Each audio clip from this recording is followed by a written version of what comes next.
Đấy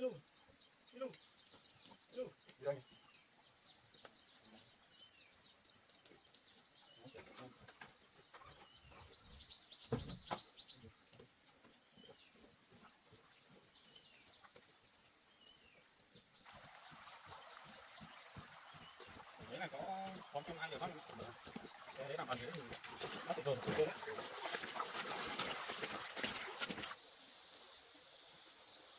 Đấy để nhá.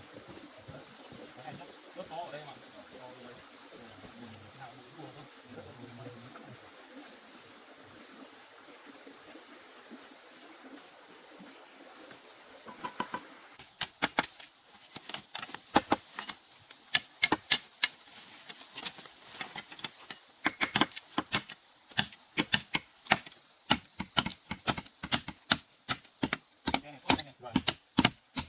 Này là bằng cái có thể nói anh được.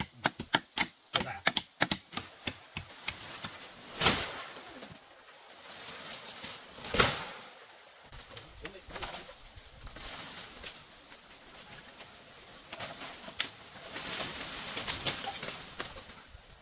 Này đẹp nhất. Vâng. Thằng này ạ. Này là phần đế tí gốc.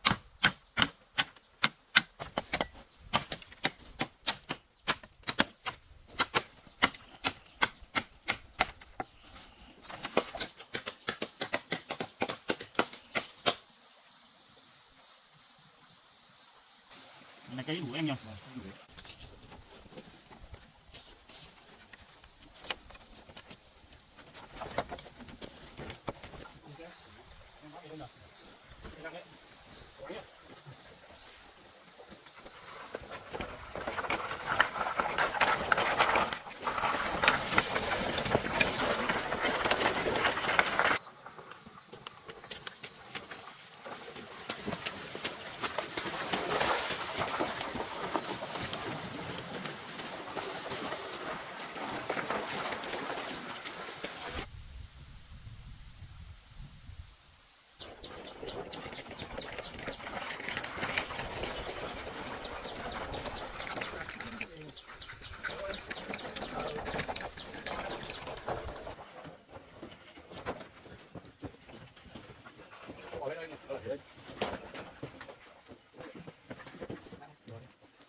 Em mình làm cái bàn sẽ là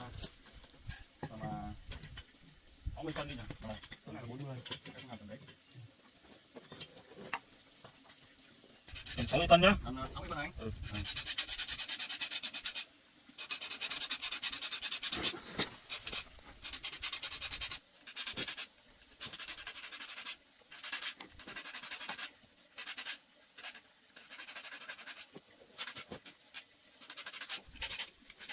Được anh.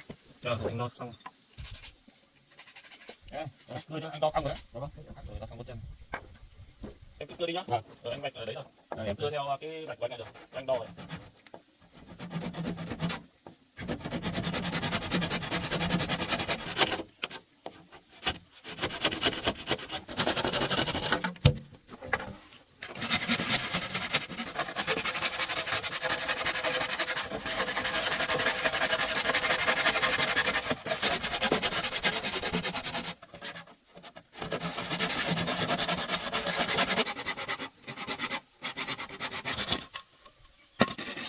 Em ạ. Vâng. 4 cột xong rồi, 4 cột xong. Em mình làm chiều ngang nữa. Vâng. Đo chiều ngang nhé.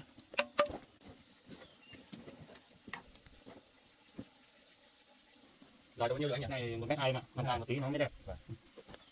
Anh đo để em cắt. Để em cắt đi nhá. Vâng.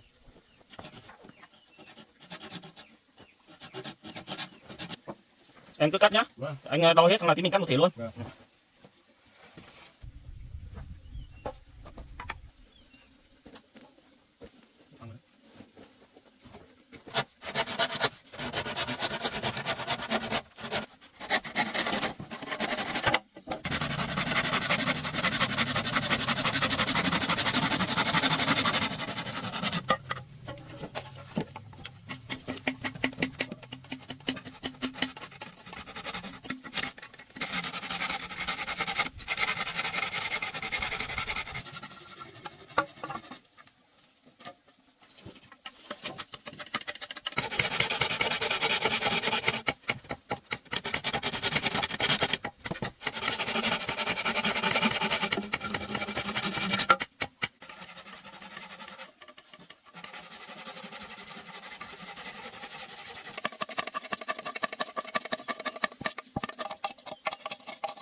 Xong rồi anh. Xong rồi em lấy đi đục đi. Đo xong nhá. Đo cái quần đấy, lấy đi đo, lấy đi đục đi nhá. Đục theo cái hướng mà anh gạch ấy.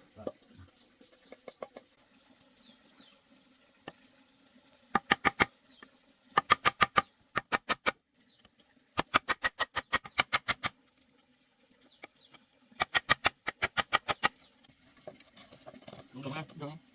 Đi nhá. Lấy đục kiểu em.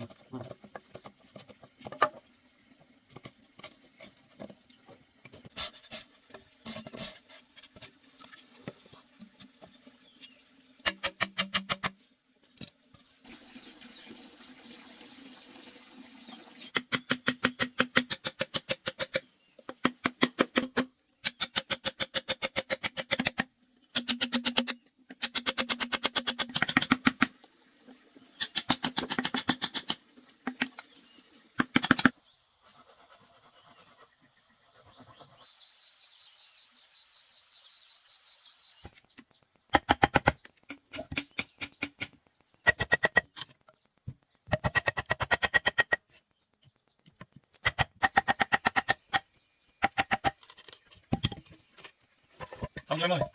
Xong rồi anh. Xong rồi tí anh em chuẩn bị lắp rồi nhỉ.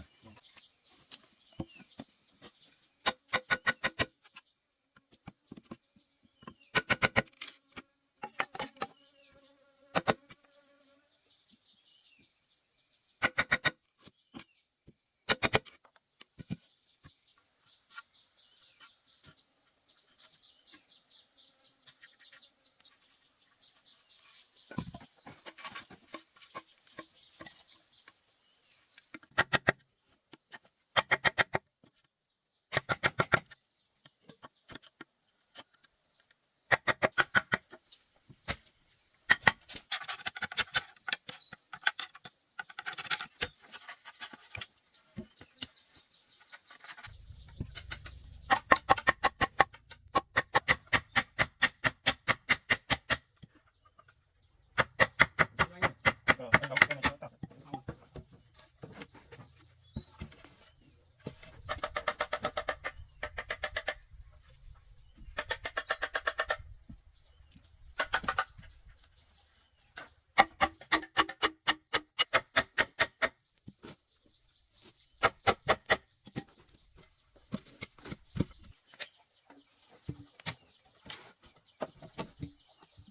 Và bây giờ mình ghép mặt cho em được.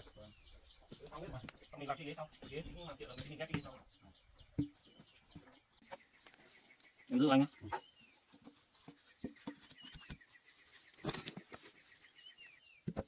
Đấy đúng không em? Rồi.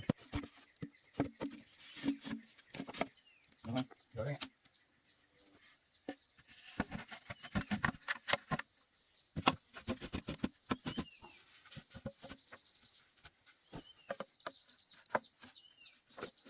Được em ạ. Em sang kia, sang lắp bên này. Chỉ cần đóng vào nữa nó mới tắt được ạ. Rồi mình mới đang xem nó còn lỗ nào.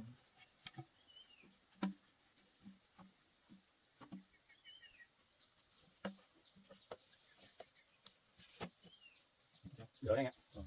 Được hết nhỉ.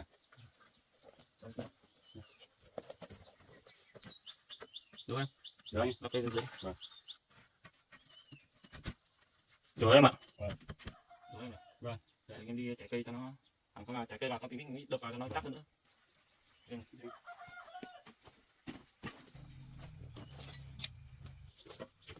Đấy mà để anh đo đó. Vâng. Ừ.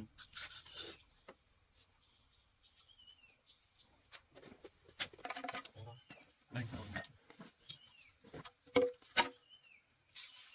Để vai mà. Vâng. Em đặt cho này. Giữ trước này.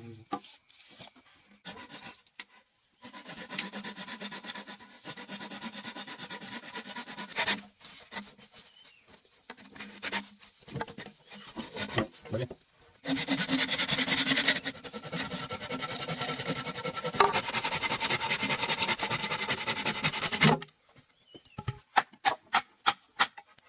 Làm thật nhá.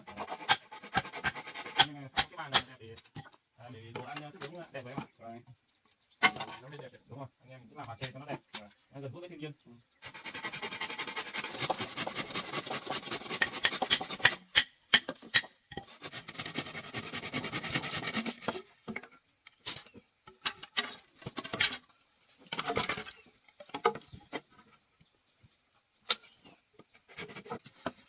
Cây đẹp anh nhỉ? Cái đẹp lắm.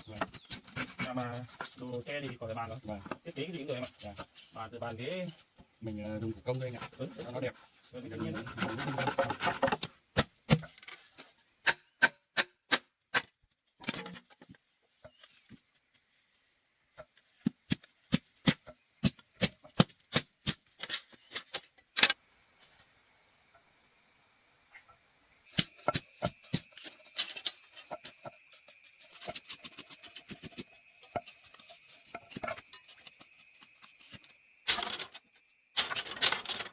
Nó bay quá nhỉ. Vâng.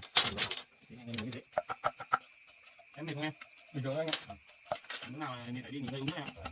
Không làm nhiều bác cũng vậy đấy. Không biết giờ này đại ý chắc là cũng gần đến nhà đấy nhỉ? Chắc gần đến nhà rồi anh ạ. Để đến công ty từ sáng sớm. Nhà đại ý thì gần đơn vị. Vâng. Cũng nhanh thôi. Đại ý ở đây thì cảm giác mới vui hơn anh nhỉ? Ý về cũng thấy buồn buồn. Công việc lại đi thôi. Hôm nào chắc đại ý lại xuống cho anh em mình. Nào cho lại đi nghỉ lại chút chơi.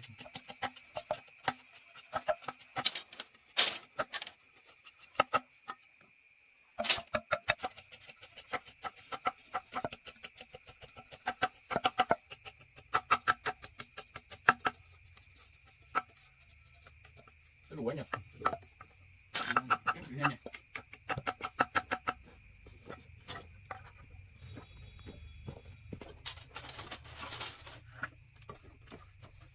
Đúng anh, luôn đây em ạ. Vâng. Được anh nhỉ? Được rồi. Đẹp luôn. Vâng.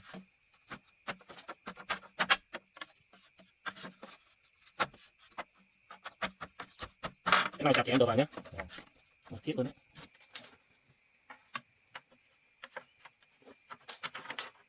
Có cả đi trên cả đi dưới em ạ. Vâng.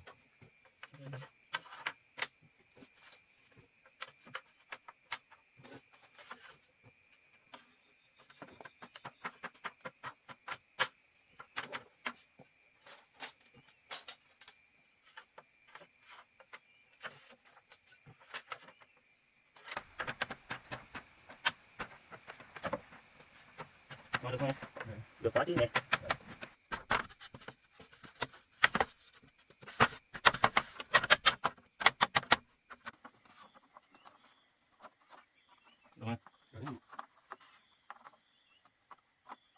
Được đây nhỉ? Đẹp đấy. Quá đẹp luôn. Này, em mang em lắp lên trên vào.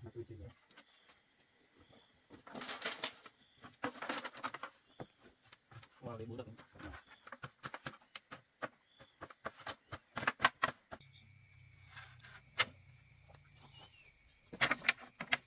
Lắp được không em? Được anh ơi. Thì tốt rồi. Lắp nhé. Vâng.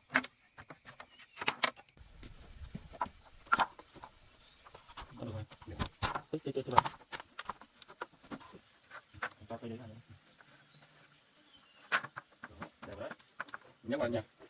Anh cứ để đây xong rồi tí mình còn phải dọn cái kia nữa mình nhắc vào. Bây giờ anh em đi lắp cái ghế này cho nó xong.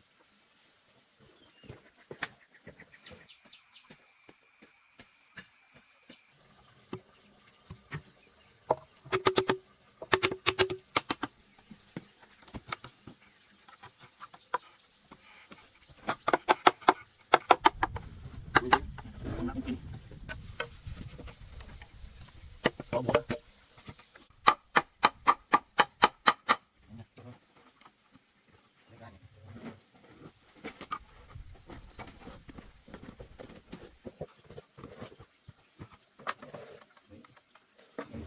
Đây.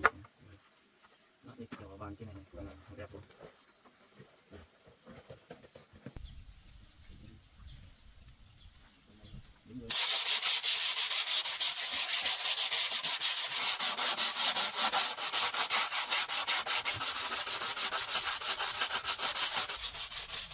Cái này, cái này mịn nha, Vâng. nó đẹp hơn. Vâng. Đây mịn đấy.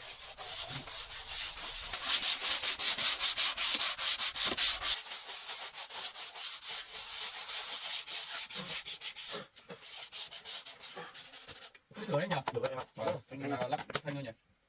Bóng nha. Vâng. Cái rác này bóng lắm. Vâng. Có gì đấy. Em lắp cái thanh vào đó.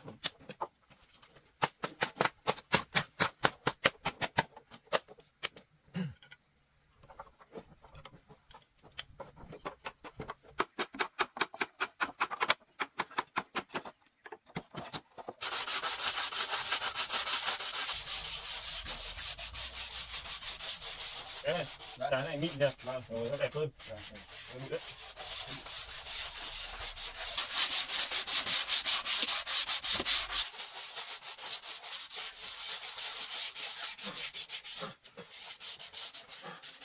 Cái lửa đấy nhỉ? Được đấy em ạ. Vâng. Em là lắp thanh thôi nhỉ? Nóng nha. Vâng. Cái rác này nó nóng. Vâng. Có gì đấy. Em lắp cái thanh vào đó. Vâng.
Xong chưa em ơi?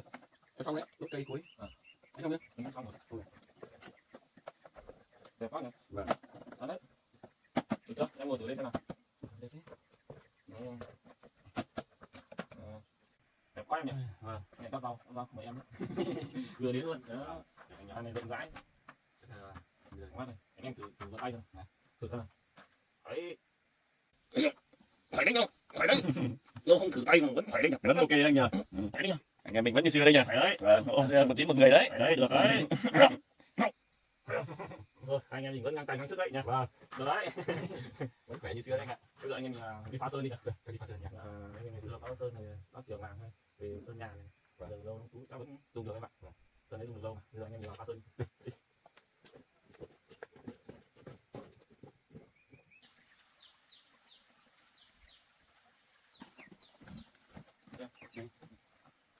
Để đấy này. Nó tốt đấy.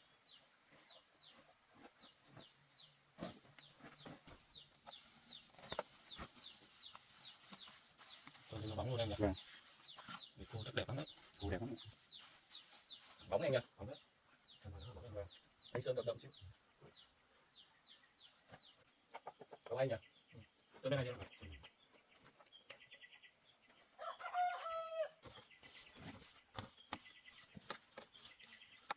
Siêu nó khô bóng loáng luôn này. Đẹp lắm em ạ.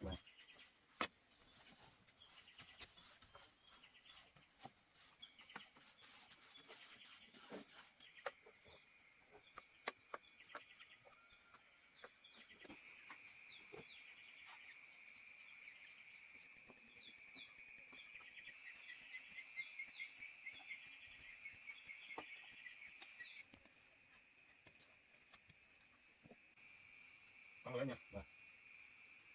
Quá, Đẹp đấy nhỉ? bóng nhỉ? Anh em bây giờ đi thu dọn bàn ghế ở trong kia. Xong anh em mình sang lại cái nền cho nó bằng. Đợi cái này cô xong anh em mình mang vào nhé.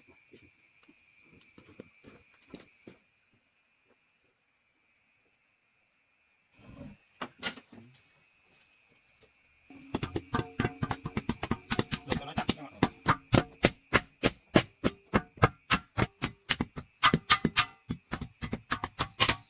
Rồi em ơi. Vâng. Này chắc rồi đấy. Anh em đi các bạn nhỉ? Anh đang xem nào.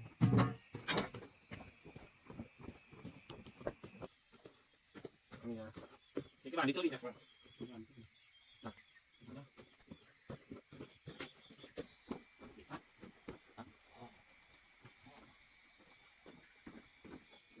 Anh chơi cái này nhá. Vâng. Anh chơi cái này nhá.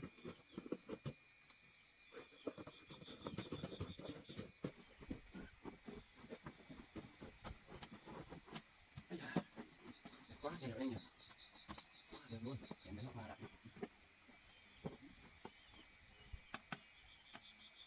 Quá đẹp nhỉ? Đúng là không bỏ công anh em mình vất vả ngày nhỉ? Đúng rồi. để có em anh em mình chung tay giúp đỡ thì mới được cái bàn này đẹp đẽ như này. nhưng mà cái đẹp mình ngồi ăn cơm hay là ngồi uống nước nói chuyện cảm giác nó vui hơn đúng không? Ăn cơm ngon hơn chứ Ngon em hơn nhỉ. nhìn bàn đẹp sáng sủa mà sạch sẽ thì ăn cơm nó ngon nhẹ hơn không ạ. Cảm ơn em nhé. Bây giờ hôm nay hộ anh. Cảm ơn hai chúng ta nhé. Cảm ơn nhé. Cùng nhau cố gắng anh ạ. Cùng nhau cố gắng thôi em nhé. Vâng.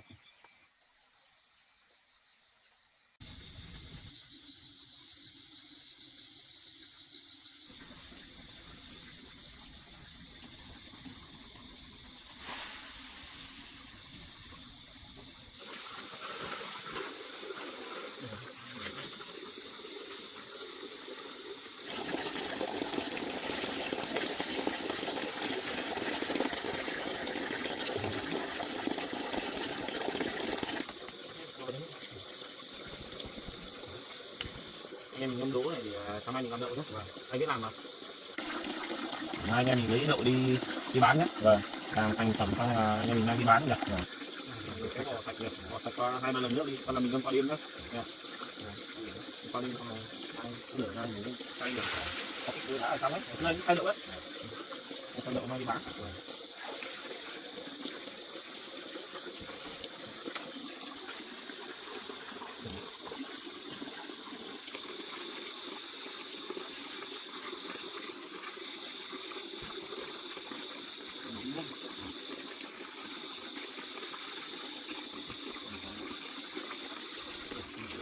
Mình ngâm qua đêm nhé.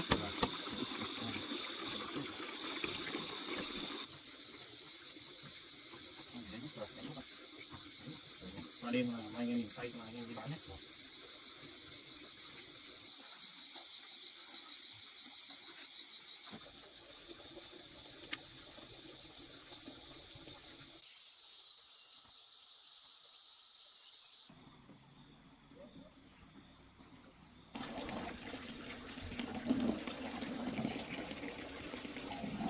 Em thêm nước vào cho anh nhé.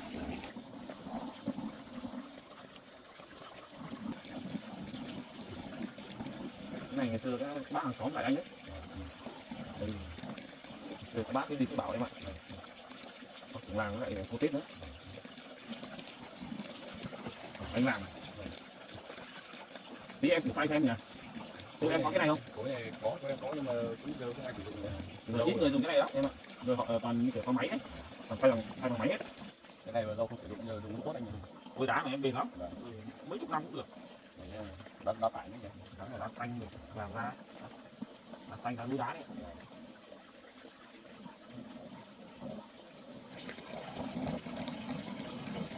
Đây, để em xay thử nha xong. Em xay thử đi. Em xay cái làm này. Này xay dễ mà. Xay là nó sẽ đi thôi. Ấy. Cái ghế này anh trên để dùng xay đỗ em ạ. Tại anh thì khỏe thôi. Em sẽ quen thôi. Dần dần quen thì em sẽ xay được. Đó, cứ từ từ theo vòng. Đấy. Ấy. Đấy, từ thôi. Thì nó có bon. Quen dần đấy anh. Quen dần rồi đấy. Em sẽ xoay đấy. Đấy trên nữa. Đấy, cái nào cái đố nó xuống gần hết cái đố kia thì em lại lấy tay em cho cái đố xuống. Làm thủ công cái này nó hơi mất thời gian tí nhưng mà ăn ngon lắm em ạ. Mà dễ mà anh nhỉ. Cái này xoay dễ mà. Đầu thì chưa quen nhưng mà giờ quen. Đúng rồi. Em cứ xoay từ từ xong là nó hết được. Đấy, xoay dần là nó hết được. Hôm nay mình phải làm mấy món đậu nha. Này làm mấy món đậu về đậu em ạ. Ăn ngon. Lâu lắm không ăn đậu.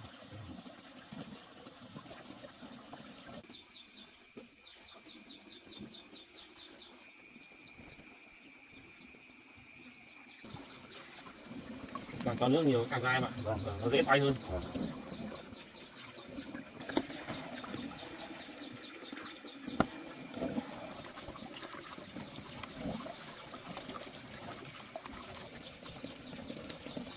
Để quấy đây nha. Quấy đấy. Đấy, cứ xoay đều từ từ.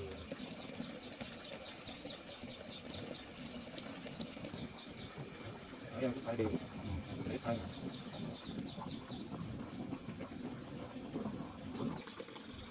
Xong đấy nhỉ? Vâng. Cái khăn gì ạ?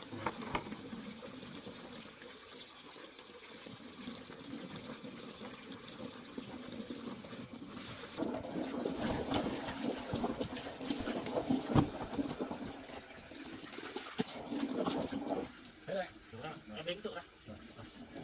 Ra đây xong em bóc. bên trên kia bỏ cho nó sạch sẽ. Lại mình ngồi nó thế.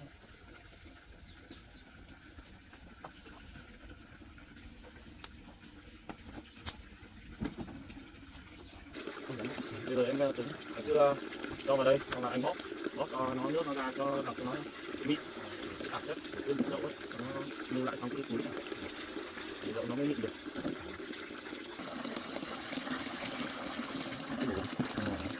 Tí là anh bóp này nó đậu trắng nhỉ, mịn lắm em ạ, tay nó cái này cũng mịn này, công này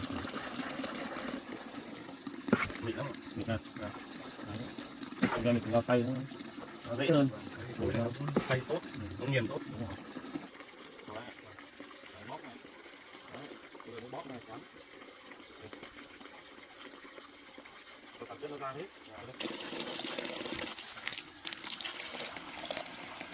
Em đổ vào cái với cho nó sau rồi các bạn. Tí nữa anh em cân đi. Đấy đổ vào rồi đó.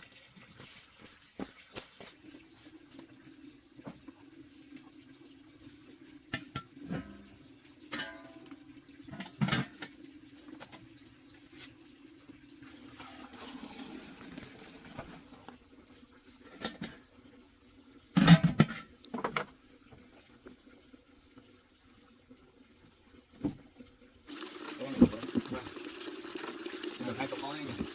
Sau rồi mang đi bán đấy làm món ăn này.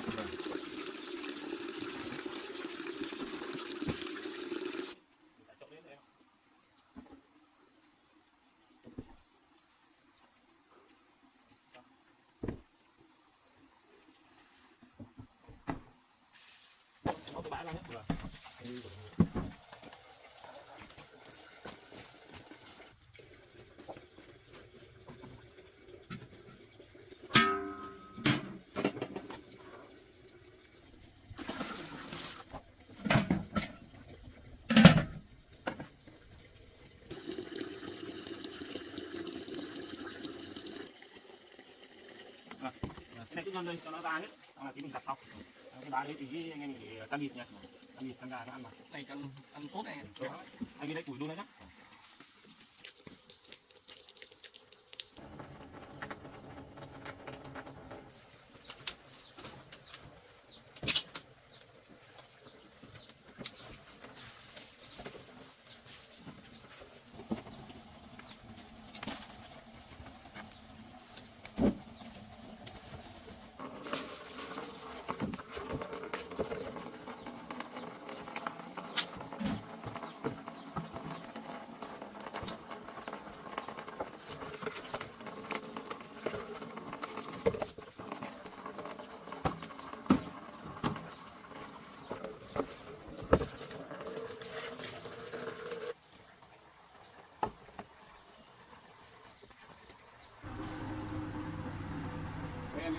Em đi rửa anh nhá, lâu không dùng đấy. Cô thì bố đã. Làm sao tôi đấy.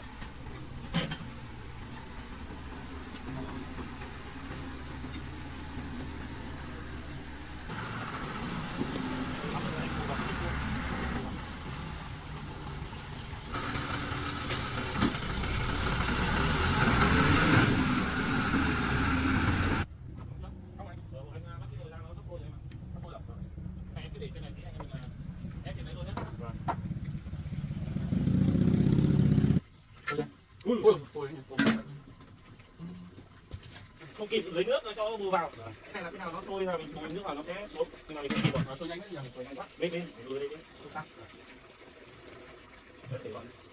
Cái này là cái nước chua, cho anh em mình làm. Bây giờ mình đun cho nó nóng lên. Cho bạn lớn. Rồi. Cái này nóng lên tí mình cái pha vào cái nước đậm này. Rồi. Pha một lượng mình pha nước đậm. Bao giờ nó nóng rồi nó cái của nó đúng rồi. Vâng.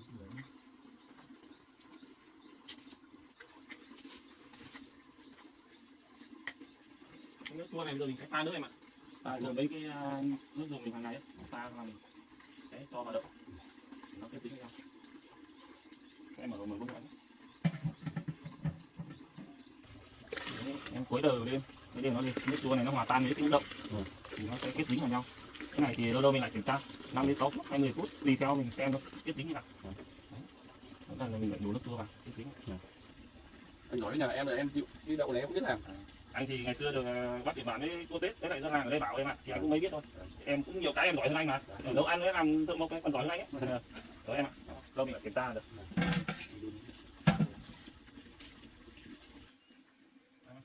Rồi trong khi chờ đợi nó kết dính với nhau giờ mình lắp cái khuôn này trước nhỉ.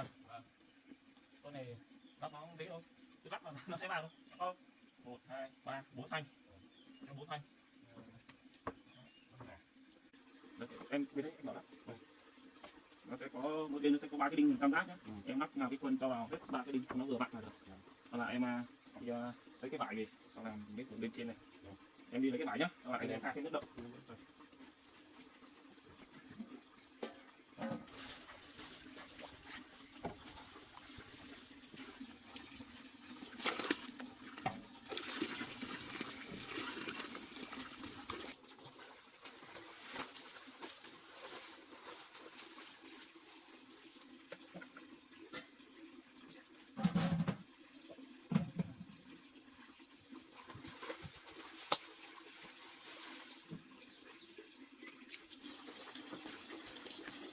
Đấy, em lắp đúng rồi đấy.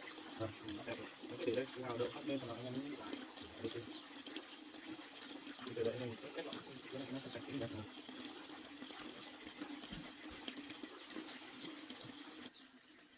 Bắt ngoài sân đi chứ.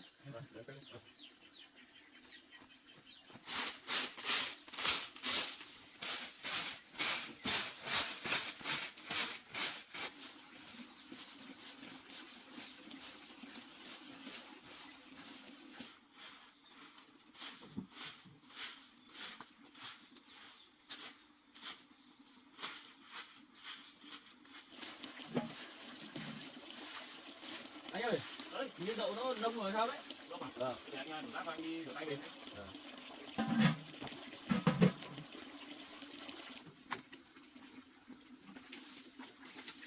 Ở đâu ngoài?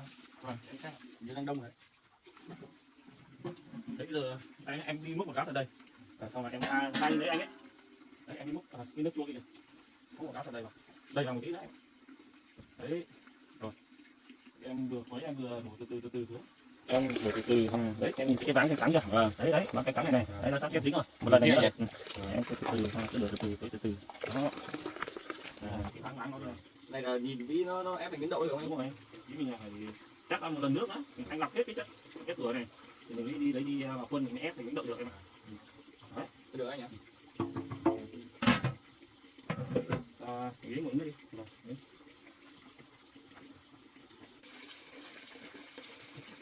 Đúng chưa anh ạ? Được không em? Không được. Anh em mình đi bán đậu cho anh em mua được cái bình nước. Bình nước. Chưa dạo này không có thời gian đi ra chợ sắm đồ em ạ. Anh em đi sắm. Nước này.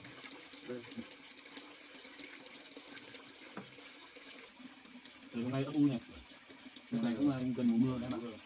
Như thế này nó nước to xuống đấy. Em bảo đi làm cái cầu nhưng mà sợ mấy nơi trời mưa to, lũ to thì mình không nên làm nữa. Nào đỡ cuốn trôi đi đấy, làm mùa mưa là mình hết mùa mưa đó, mình làm cái cầu anh ạ.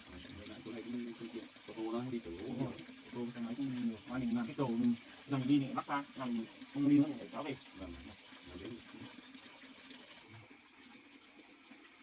Em đậu cái nào đấy. Ui được rồi em ơi.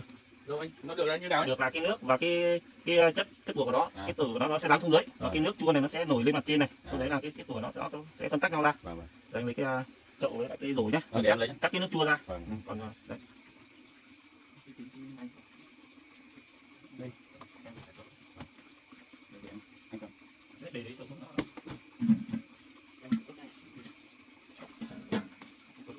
Anh có cái váng bọt này cho đi trước. Cái này cái nhá, giờ không cần đến cái này nữa em ạ.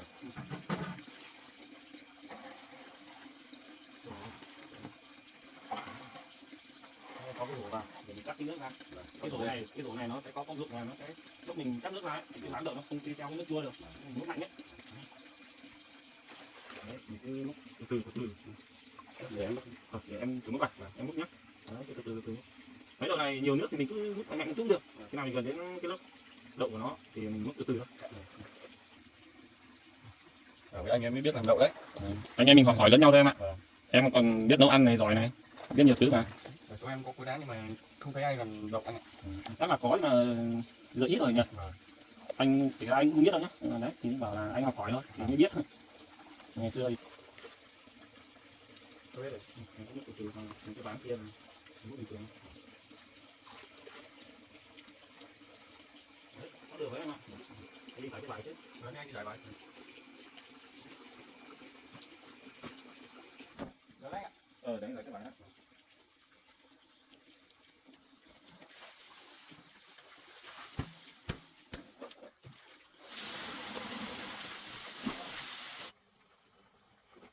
Được anh.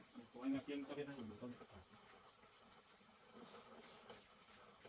Cái này cái đẹp rồi đấy. Đấy, đấy, cái của nó đẹp này cơ mà. Đấy. Anh lấy kêu đấy nhá. Rồi anh em. Cái ô này nó sẽ bé thì mình đủ vào đây nó sẽ dễ này. Cái cháo kia nó to. Làm đậu cũng đơn giản đấy anh em. Cũng đơn giản thôi mà em. Nhưng mà em biết làm thì Thế làm nhanh hơn rồi. cũng đơn giản nhưng mà quy trình thì nó nói chung là nó mình nắm bắt được thì nó sẽ nhanh em ạ. Dần từ đây ra kia nhé. Đó, sẽ đổ dần. Này nếu mà không ép thì ăn như kiểu là ốc đậu phụ. Đúng rồi, đúng rồi, óc luôn đấy.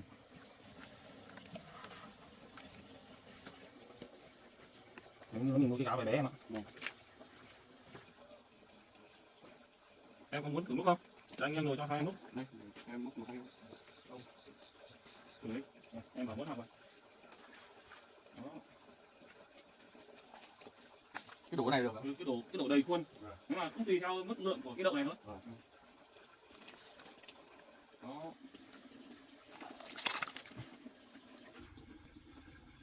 Làm nữa đâu. Tí lắm đấy em ạ. Rồi nhá. Giờ thì mình sẽ ép từ phải bên này. Ép cho nước ra hai bên. Cho nước ra. Đấy, cho nó chắc được. Bên này cũng làm tương tự. Này cũng làm tương tự. Được. Cái này thành đôi. Đấy, bên này cũng làm tương tự em ạ. Em đi lấy đá nhé. Đá anh để trong nhà ấy. Vai bảo em nhé. Thế thì em đấy.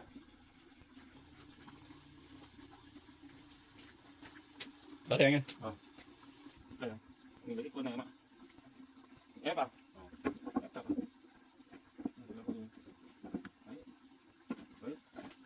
Đấy, vào khuôn rồi đấy em ạ. Giờ mình sẽ đặt cái đá lên nhé, để tạo khuôn, tạo hình cho nó, cho cái khuôn này. Đấy, đúng rồi, em đặt lên. Rồi. Đấy, quá đẹp, mình đợi, cái nào mình đợi xong mình kiểm tra. Cái này cũng đợi, xong mình nó sẽ thành khuôn. Em ạ, cái nước đậu này thì là cái nước chua này, mình sẽ rửa sạch nồi nhá, xong mình lại đổ vào nồi để mình dự trữ. Khi nào mình làm tiếp thì mình phải dùng cái nước này. Đấy, đúng rồi, cái này gọi là nước chua, nước lên men. Anh thử rồi nhá. Anh đừng lấy cái cảm.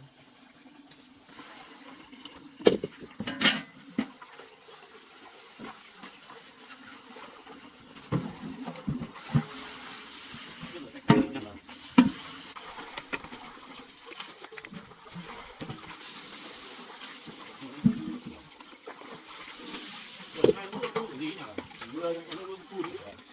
Trời tối, mưa tối.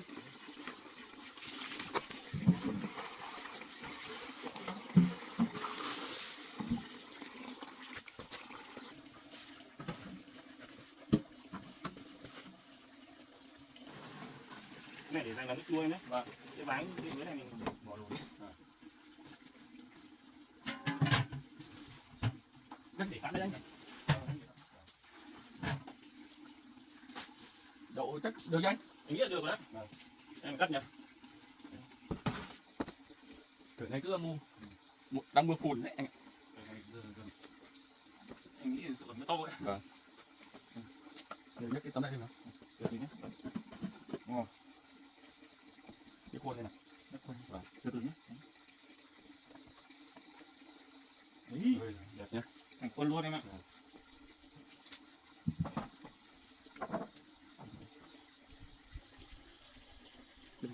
Ôi, đẹp đấy nhỉ. Đâu không làm mà nói chung là vẫn đẹp em ạ. Này là tuyệt vời rồi. Thành công nó cũng chưa được nhiều nhưng mà cái này quá đẹp rồi. Mình làm thủ công được thế thôi em ạ. Đâu không làm được. Làm thủ công chỉ được vào này thôi em ạ. Đấy quá đẹp anh ạ. Để anh đo nhá. Có hai đôi đồ để tí anh em mình đánh đi bán đấy. Em lấy của anh ấy nhá. Cái điểm đấy.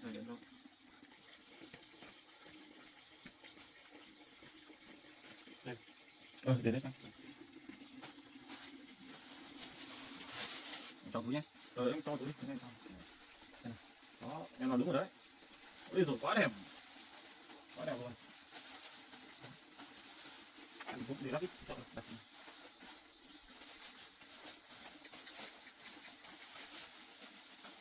Nếu mà to thì không sao.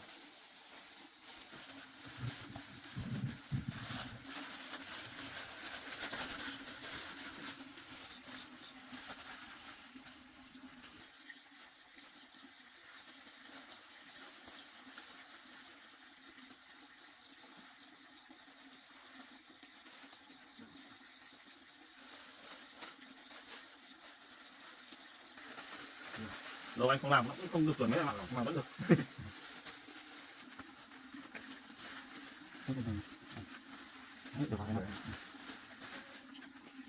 Sau kêu bảo anh nhé, anh lấy cái này đi ngâm đấy, xong là tí này mình rửa xong, còn đi phiên chợ nó bán. Để mỗi người đi vào đầu anh nhờ. Đúng rồi, anh em mình để giữa mỗi người bác vào đầu em ạ. Em đóng cửa đâu à? Đâu? Đi thôi nhé, em đi tôi nhật rồi.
Đâu năm mình.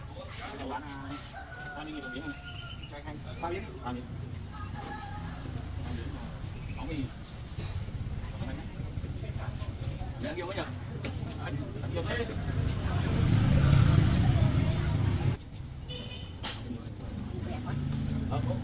Ở nơi đâu đó. Vâng. Mua miếng nhé. Đây, lấy 2 miếng. 40.000. Ờ. 20.000. À, Đợt này cháu làm bằng cối xay. à dạ. Làm thủ công đấy. Có gửi. Rồi, cảm ơn. Cảm ơn cô nhé.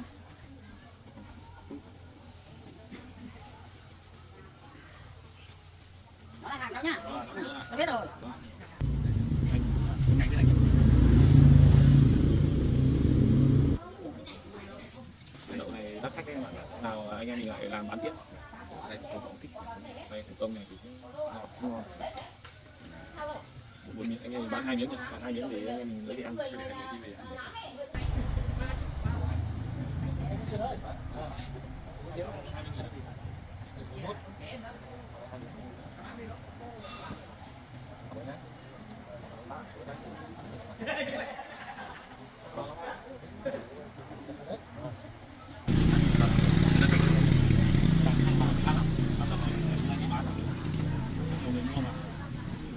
Mày ra là họ muốn. Họ phải để em cái gì?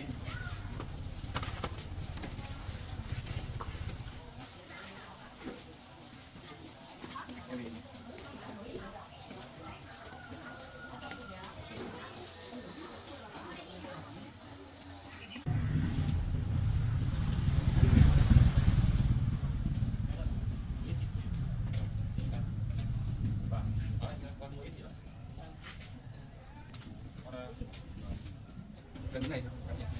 Chỉ cho em miếng này thôi.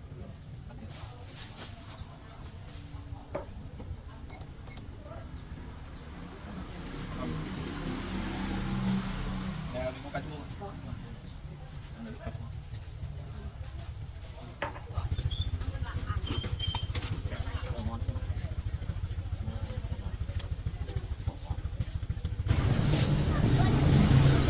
Không phải kế thôi nhỉ.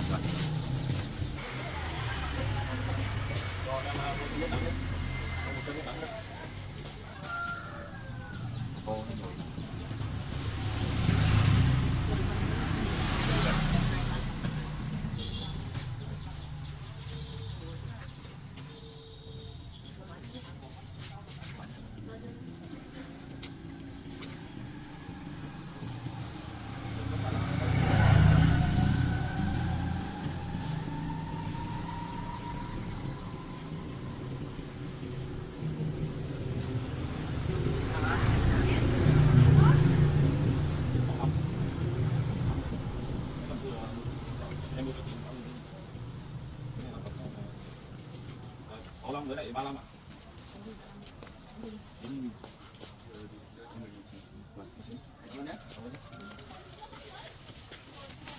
Ok. Đi.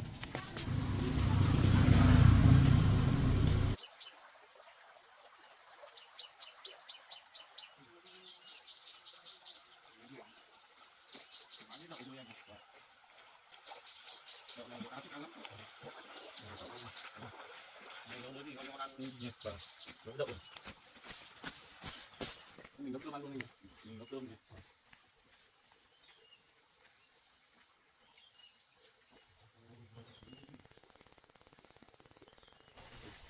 Bắn.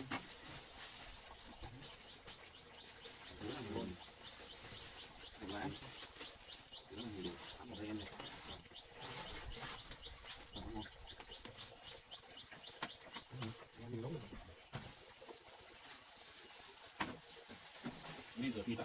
Đâu ăn luôn thôi nhỉ? Thấy đói đấy. Xem được. Đi khoái nhá.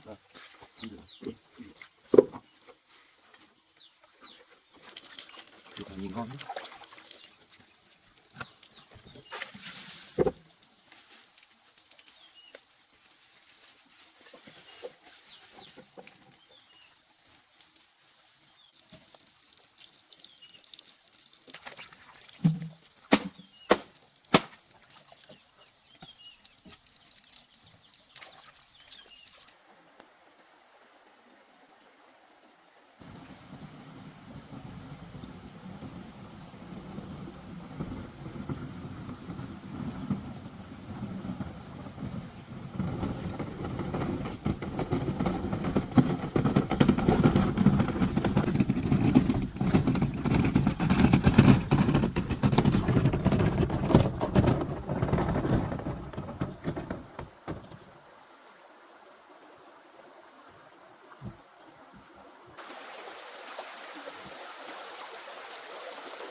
Những kia hỏi cái kia bảo nó theo đường theo cưới đi thẳng đến là sao đi lái cái bốn này mình đi nước ngoài khá lâu rồi có lúc bây giờ anh Nhật xuống ra sau vì đến khi mới bảo là anh Nhật đi lập nghiệp với anh Trọng không biết cuộc sống có ổn định không.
Anh rồi nước đắng. Em chiên đậu. Em biết chiến đấu đi.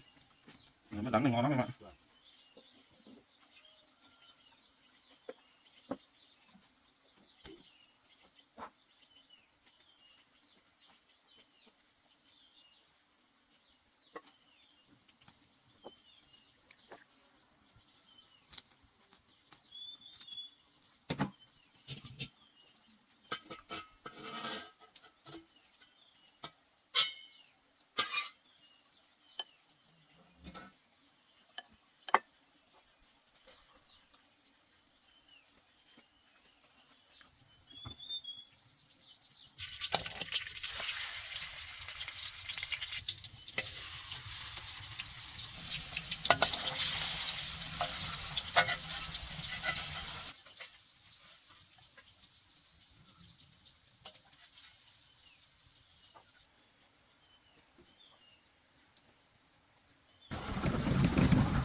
Nhà kia chắc là nhà anh Cảnh thì thấy có một anh giống anh nhá. Bây giờ mình ra khỏi đang vào đã vừa đi hỏi thăm thêm anh ấy có nhận ra mình không?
Rồi, ai bạn anh là ai đi tìm đây? Ai á? Vâng. Anh ơi, cho em hỏi đi. Bạn bên đây có việc gì không? Anh ơi, cho em hỏi chút. Có việc gì không ạ?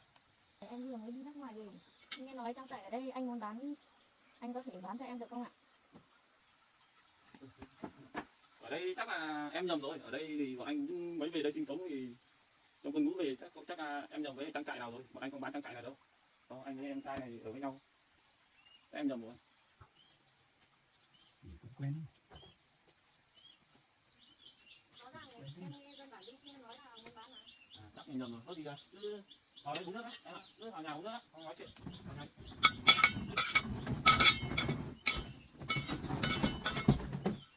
Cứ để bao nhiêu đấy. Em để bao nhiêu đấy. Ôi. Em ra uống nước đi. Uống vào chị và em này thấy trẻ này gọi em nhé. Uống nước uống. Đây thì chắc không ai bán đâu. Thì chắc trang trại trong này thì có vài cái không biết, chắc là em nhầm rồi. Nếu anh thì anh ấy đi lính về ở đây thì không bán được em ạ. Dân bản nói thì chuyện này. Có gì đến đây chơi rồi thì cứ ngồi đây em ngắm cảnh, xong là trong kia còn hai trang trại. Thì vào đấy hỏi thử xem sao. Em uống nước đi. Đấy, em uống nước đi. Uống nước đi. Uống nước đi. Đấy, cứ bỏ ba lô xuống cho nó thoải mái. Uống nước. Nếu mà tí cần thì anh nhấn vào trong. Vào trong xem trang trại chắc ở trong kia. Chứ tụi anh thì cũng không bán đâu. Anh mới về đây được việc à. Uống nước đi em ơi. Em đang nấu ăn đi. Người đi bán đậu rồi phải nấu ăn. Uống nước. Uống nước đi em. Em ơi nấu xong chưa? Yến, Anh không nhận ra em à? sao mày về mèo bảo anh? Trời ơi. ơi. Em đi nước ngoài về được mấy hôm rồi. Ôi Ôi. rồi ạ.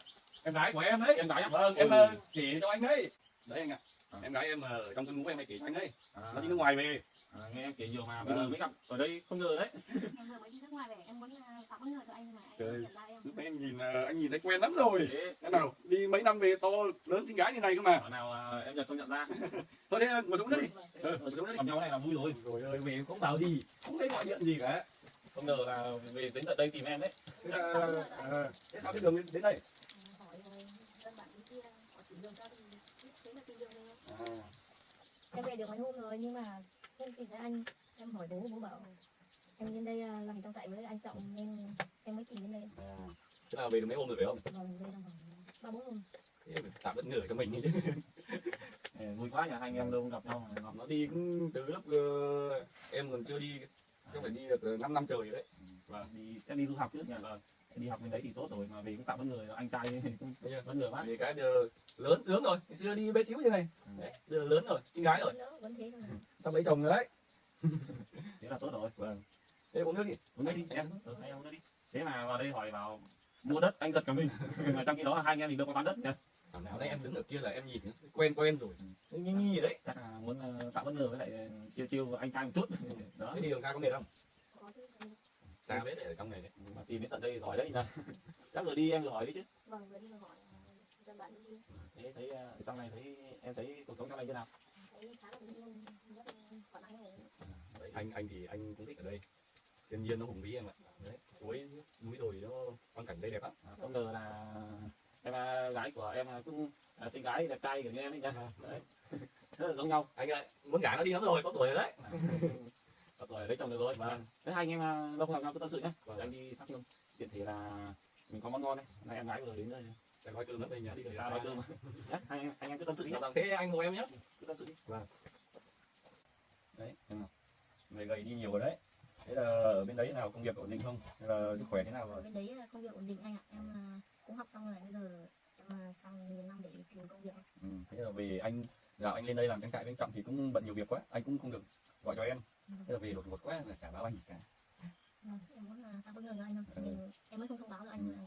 Thế về là tốt rồi em ạ. Vâng. Về thấy mạnh khỏe này là anh mừng rồi. Em về đấy thấy anh suốt ngày đến đây anh lập trang trại là em cũng thấy niềm vui cho anh. Anh cũng như là vì là một thứ vợ vì cậu anh làm việc hàng ngày cũng Anh Cũng nên lấy rồi em nha. anh thì cứ phải từ từ. Anh bây giờ đợi anh làm trang trại anh mới đi tìm được. Bây giờ anh cũng nhiều việc quá. Em về anh mừng rồi. mấy hôm trước em về đến nhà thấy bố mẹ uống rượu rồi, em mừng lắm nhưng mà không thấy anh. Em hỏi bố sao anh đi làm gì, bố bảo anh đến chỗ này lập nghiệp, sao anh không ở với bố, anh lại chọn một nơi xa xôi như này lập nghiệp.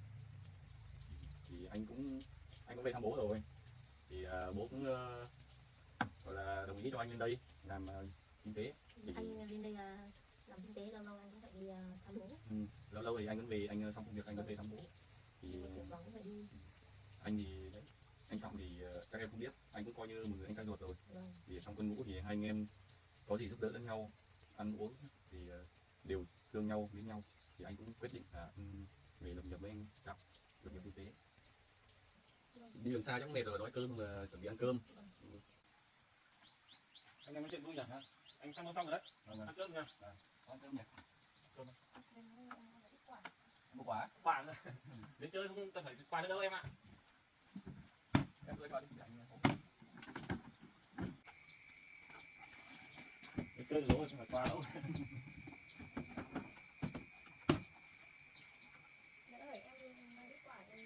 Rồi, ở quê đây à? Chơi rồi quà nữa. Ngồi đi. Anh vào lấy một ấn chén. Cái cơm của anh á. Vâng. Cái món gì này? Anh mua cho kẹo chưa? Đúng rồi. Mua cho kẹo. Bây kẹo cà phê này anh thích ăn lắm. Rất là nhớ anh ăn gì, thích ăn gì nhỉ? Thì anh đi cái đồ đó nhá, xong rồi anh cắt bao đi cho em ăn cơm nhé. Em sẽ cơm đi, anh cắt bao đi cho em. Làm nhiều món ngon thế.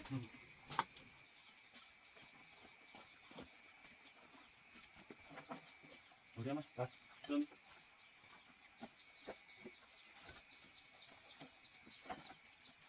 Ngon quá nhỉ. Đậu. Này anh với anh Trọng làm đậu đấy. Món ngon quá. Đấy, ăn cơm đi, em ơi. Đường sáng mệt rồi.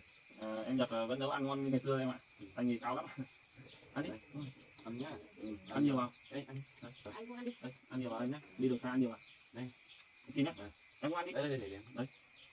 Này, em xin nhá. Ăn nhiều vào mới có sức khỏe. Em còn làm việc. Em ăn nhiều nhá. Đi xa mệt đấy. Ăn đi nhá, ăn nhiều nhá. Anh nấu đồ ăn ngon lắm. Đi xa mệt, đói. Nhiều vào nhá. Anh ăn nhá.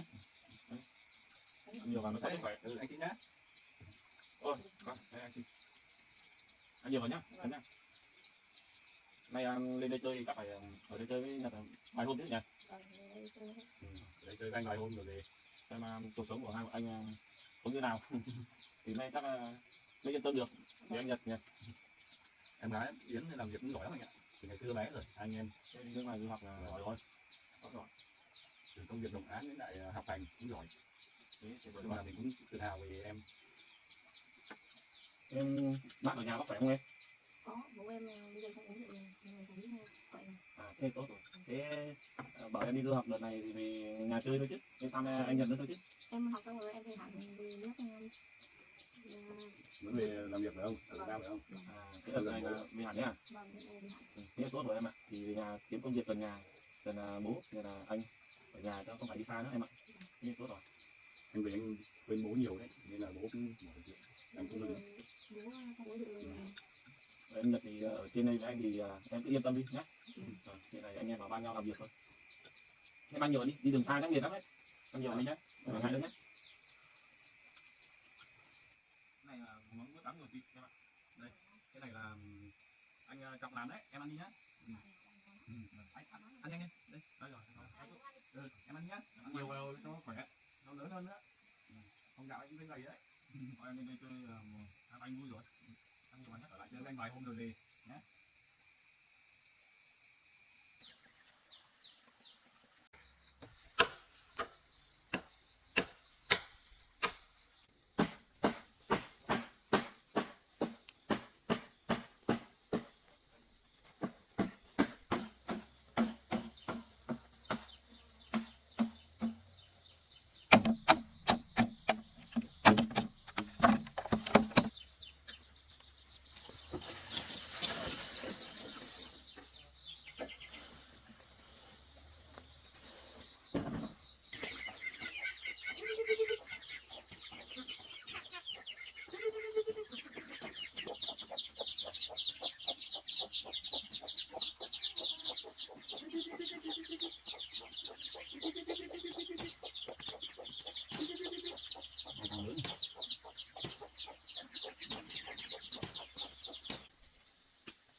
Anh đào cái này làm cái gì đấy?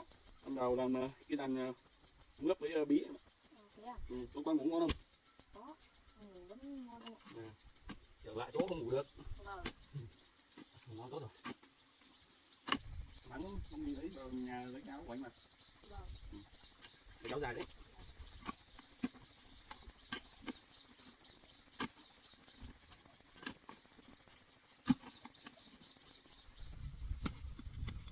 Em làm bước ấy làm đi đâu đúng không? Làm cứ đi luôn mà, từ nào đến trên này luôn. Em làm đây rồi. Em cắt xong, em đi xem mấy con vịt đấy. Đây mấy cái cây lớn nhanh hết. Em làm này.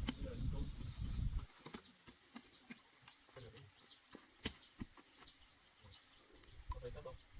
Có cây dài. Anh ơi, cái áo của anh bỏ trong này kia đấy. Em làm cái gì ạ? Tôi ăn ngủ ngon không em? Có. Quá là ngon. Ngon là tốt rồi. Anh làm cái gì ấy cho em mình thử được. Đấy xong bữa đi làm đi đâu? Vậy em nói thì em đi nghỉ đi.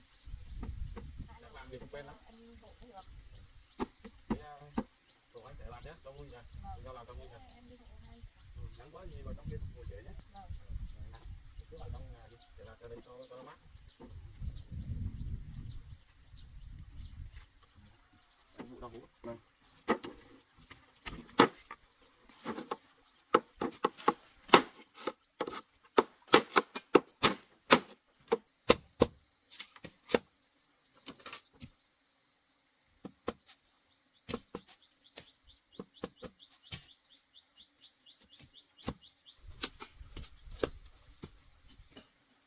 nghe bố bảo anh nhập lên trên này làm trong trại với anh Trọng, chưa thấy anh Trọng ngoài đời bao giờ, bây giờ thấy anh Trọng ngoài đời đẹp trai thật đấy, phong độ thật.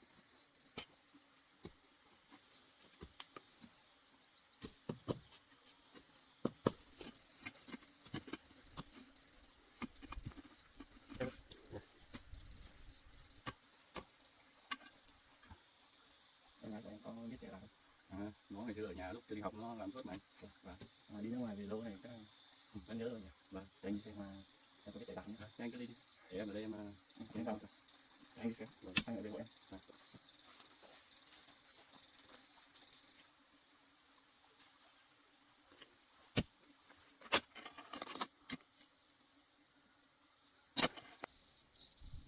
Em còn biết chạy làm không?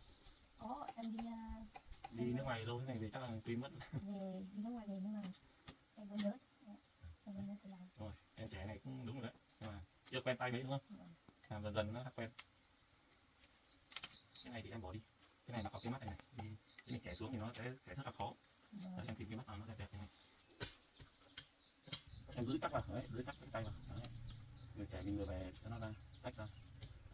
Đấy. Làm dần dần nó quen. Đấy. Đúng rồi. Vâng, làm dần chắc em thấy. Đúng rồi.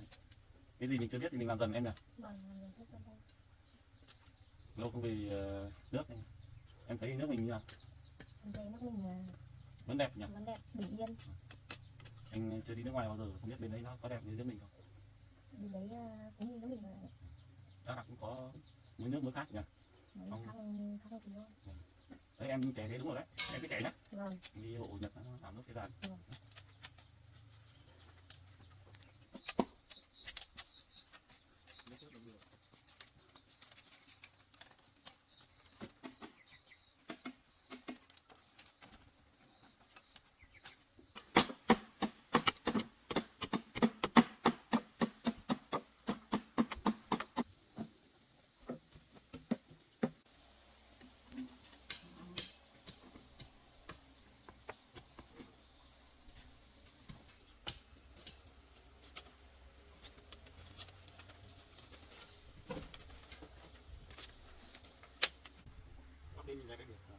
Đến ơi, để làm xong cho em.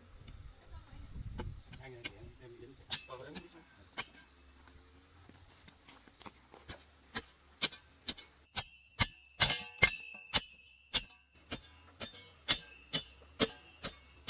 Tưởng đi mấy năm nước ngoài về không biết trẻ, vẫn giỏi nhất đây. Em đã biết tiếng Anh nhưng mà việc con tay là làm dần sẽ quen. Cứ làm từ từ thôi. Vâng. Tí mệt thì vào nhà nghỉ nhá. Vâng ạ. Em chạy nhá, để anh lấy anh buộc đấy. Vâng.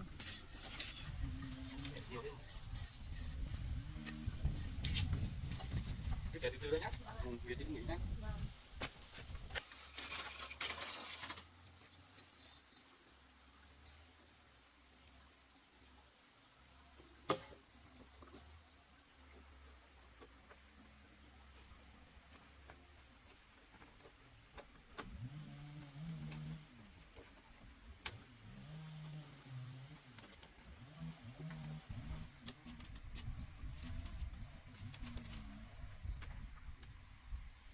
Thế là anh làm việc từ nãy chắc cũng khát nước rồi.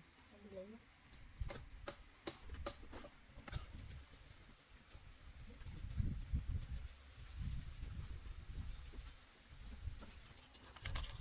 Anh ơi, uống nước đi. Làm việc từ nãy chắc em cũng khát nước rồi. Gái áo đấy nhá. Uống nước đi em. Uống nước đây nhỉ. Nước là mát lắm nhỉ? Xong đừng. Đấy, Đây nào, đưa đi. Biết không em? bình thường em. Cái này dễ mà làm, tí làm hoàn thành thì nó mới đẹp. Cảm ơn Yến nhá. Giờ gió mát rồi. Yến giỏi đấy nhỉ? Việc gì cũng biết làm. Đi nước ngoài về mà có thể làm vẫn chuẩn lắm em ạ. Cứ làm công tác làm đây. Giờ nó lâu đâu mới về bây giờ cũng chưa quen tay mấy đâu. Cứ làm được bao nhiêu làm. Uống nước con ngồi mát tí. Anh lấy làm gì đó. Đây là khỏe mà, làm Làm được xong. Uống tí rồi uống mát rồi. Để nắng em cứ vào nhà nghỉ nhá. Vâng. em làm không phải làm gì nhiều đâu nhá. Mệt thì cứ nghỉ nhá. Cầm cháo vào để cho anh. Anh làm xong xong. Em cứ ngồi nghỉ. Đấy làm nút.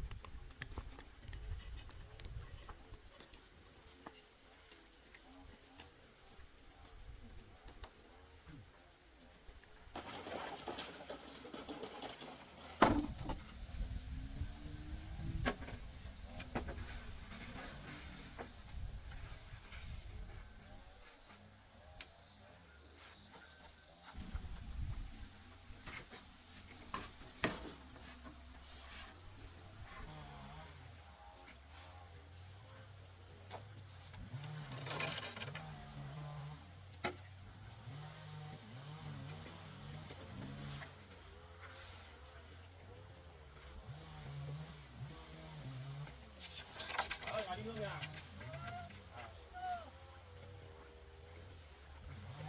Vâng, cháu làm ra nè. Ra Mỹ. Trong Mỹ bà. Vâng. Bà đi đây uống nước á. Có nước hả? Bà đi đấy. Em không.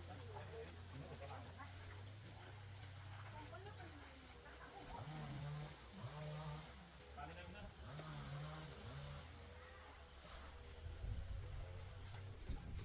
Bác uống nước. Bà đi nương kìa. Bà uống nước đi. Bà uống nước nhé. Uống nước. Bà chắc ở xóm dưới nhà, cháu không thấy quen. Vâng. Vâng, không thấy quen đâu. Vâng, bà uống nước đi ạ. Bà cũng uống nước nhá. Có chưa làm tiếp. Vâng, vâng. Bà uống nước nhé. Các bà đi nương kìa. Bà đi nương kìa. Vâng, các bà cũng uống nước bà nhé. Rồi. Chết rồi.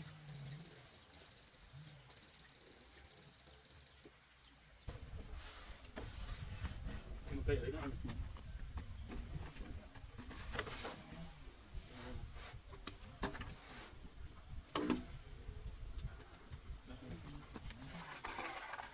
Bà cái đi lương thì bà chắc ăn. Ở xóm dưới mà, anh không quen đâu. Các bạn nương. Cái này nhiều nương của người dân á.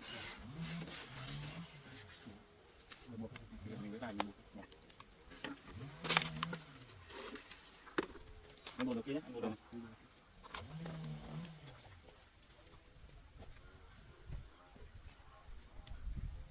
Bà đi về à? Bà đi về à? Thì nào bà đi nương về cứ ghé qua ngày tối cháu lại uống nước, nghỉ ngơi. Vâng. Bà về cẩn thận ạ. Vâng vâng. Bà về cái bà ơi.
Em nhìn thấy cái thế này không? Đây thành hình nó đẹp lắm. Anh chỉ mong là nó sai quả, nhiều quả thì anh nhớ. Anh làm đẹp đấy, cố gắng nhá. Cảm ơn em nhé. Vâng. Cảm ơn em gái nhá. Vâng ạ. Đẹp quá. Ở Việt Nam thôi. Bà có nước ngoài không? Biết nước anh ạ. Thì nói chung là Việt Nam mình không yên bình đâu. Anh còn dừng bên núi thôi em ạ. Vâng. Chắc là em chưa quen nhỉ. Ở lâu cái quen không? Ở vài phút bên ngay chơi vài hôm, cái này thì thoải mái không? Ở vài hôm là quen ngay. Giờ đang hơi lạ thôi. Thế mà anh cứ làm như thế này khi nào mới kiếm được vợ? Lâu mà kiếm vợ chứ. khi nào duyên đến thì đến thôi em ạ. Chứ bây giờ anh không biết kiếm ở đâu nữa. Suốt ngày anh chỉ ở nhà làm việc với nông trại nên anh cũng chưa có thời gian để ra ngoài làng xóm chỗ khác này để mà đi có gì đi chơi. Làm việc như vậy thì kiếm vợ về cùng sống làm việc hàng ngày chứ. Nghe em nói hợp lý quá, chắc anh phải đi kiếm thôi em ạ. Anh gái mình nói hợp lý đấy chứ. Chắc anh phải đi kiếm dần thôi. Có hai người làm việc sẽ vui hơn nha. Có đôi có cặp nó sẽ vui hơn. Cứ làm như thế này không vui đấy đâu. anh phải đi tìm luôn. Em cứ đi cả làm đi, nghe chị nghỉ nhá. Rồi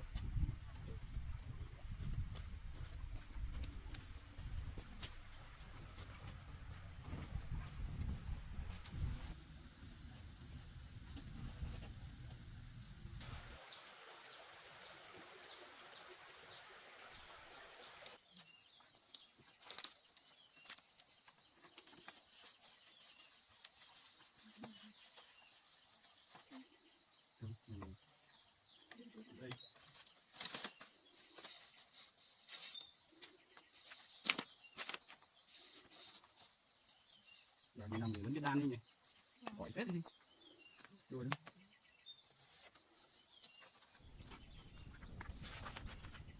Đan thích hơn em, sau cái quả nó nhìn đẹp hơn.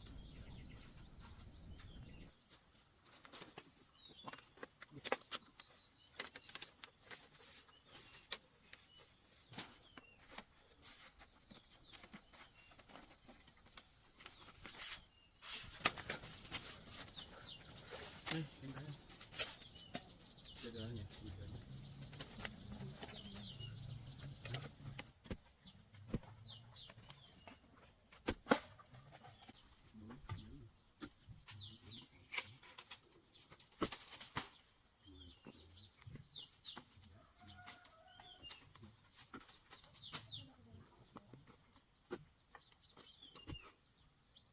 Nó không nữa nhỉ? Thế thôi, đan cái mấy tấm này. Bên mặt này em nghĩ là đan hai miếng, mặt nhỏ này. Xong còn lại mình làm tay sắn nhỉ? Cái này chưa lớn đấy. Đây tuôn cọc nhé.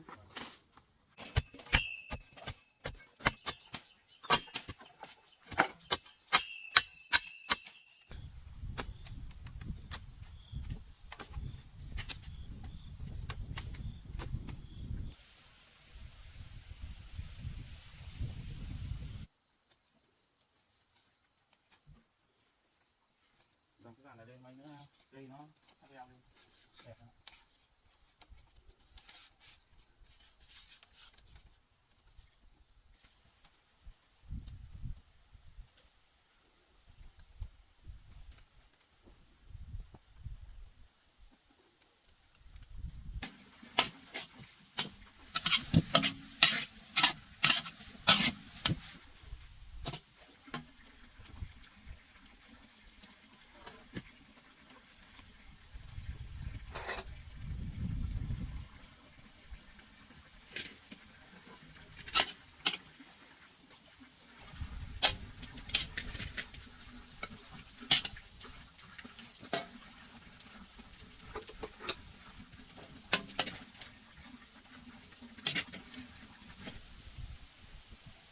Cái sắp xong rồi em này.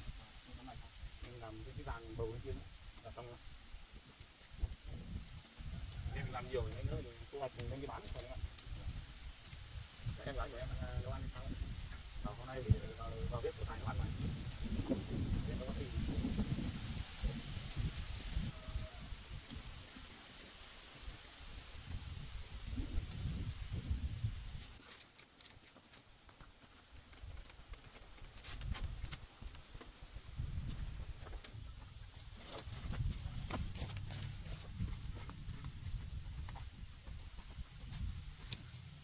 Cái này trong cái sẵn mà.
lắng làm nước này cho xong đi.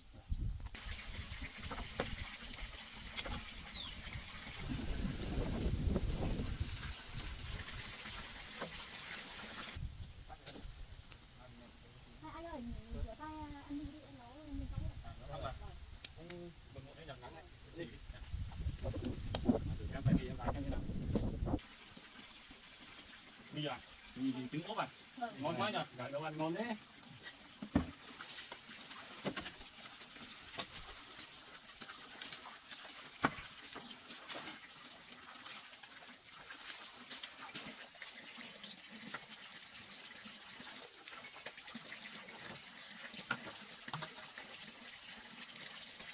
Mát quá em nhỉ? Rồi, thấy.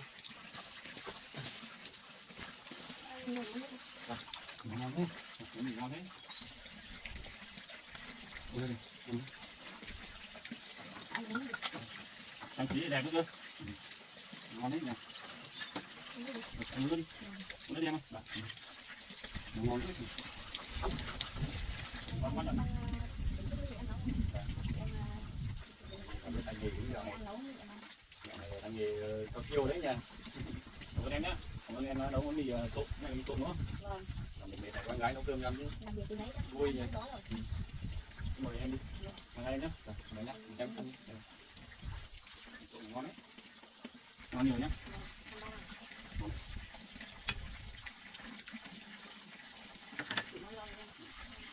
Rau tươi mình trồng đúng không? Rau tươi này. Rau về với rau bao. Bảo em về đây chơi mà em lại còn hộ anh làm việc con này còn nấu nướng cho anh ăn nữa. Cảm ơn em nhé. Anh thấy em gái em đảm đang không? Được kéo tay, để gì cũng biết làm em ạ. Cảm ơn em này. Bây giờ anh đi xong thì tí mà các em đi cũng là Tết này anh nghĩ này, là có biết đi chơi này. Vẫn lâu lâu anh không ra rồi. Mình làm xong công việc này thì đi chơi tí này. Có phải gái mình. Thì để em đi thì không một mình ở nhà chứ không buồn nhà như vậy cái cũng buồn. Đi cùng anh Tư này. Rồi, ok. Thì anh xong nghỉ ngơi lúc là cho bọn anh đi nhé. Anh rồi.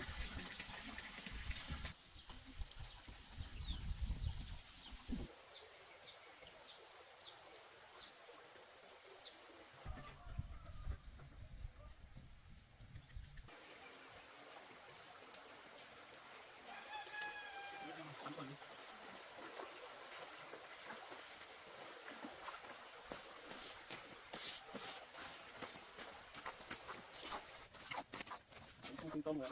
Có mỏi chân không?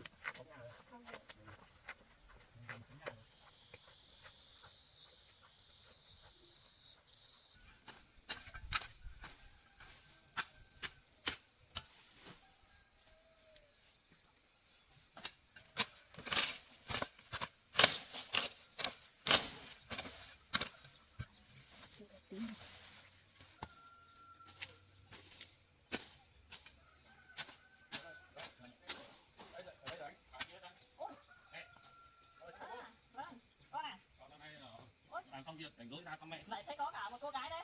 Ừ. Em gái của con, em gái của Nhật và mẹ. Em gái của cháu Nhật à? Vâng vâng. Mẹ đang làm gì? Mẹ đang dọn dẹp một tí mấy cái cây cà. À. Ui. Ui nhà cô nói qua cho mẹ. Ôi, đến chơi là tụi con mang cái gì nhiều thế? Bánh kẹo đấy. Không có gì, chưa nuôi được con gì lớn mà chưa có rau củ quả gì. Lớn quá nè, đi lên nhà đi con. Vâng, bây giờ nhìn nhà. Lên nhà đi. Vâng, bây giờ nhìn đẹp. Ừ. Nhà cô đẹp ở đấy nhỉ? Nhà cháu ấy. Không đẹp đâu cháu ạ, nhà gỗ thôi mà. Nhà cô nhiều cao đấy. Nhiều cao Em em. không biết ăn thì nữa cô cắt cho. Nào cây nhà cháu cũng ra đấy. Đi ra uống nước đi con này. Hai cháu ra ngồi uống nước đi. Vâng. Ôi bùi quá. Con lên ngồi uống nước đi. Ngồi đây con này. Hai cháu ngồi đi. Dạ vâng. Để cô đi lấy nước rồi uống. Ngồi đi hai cháu.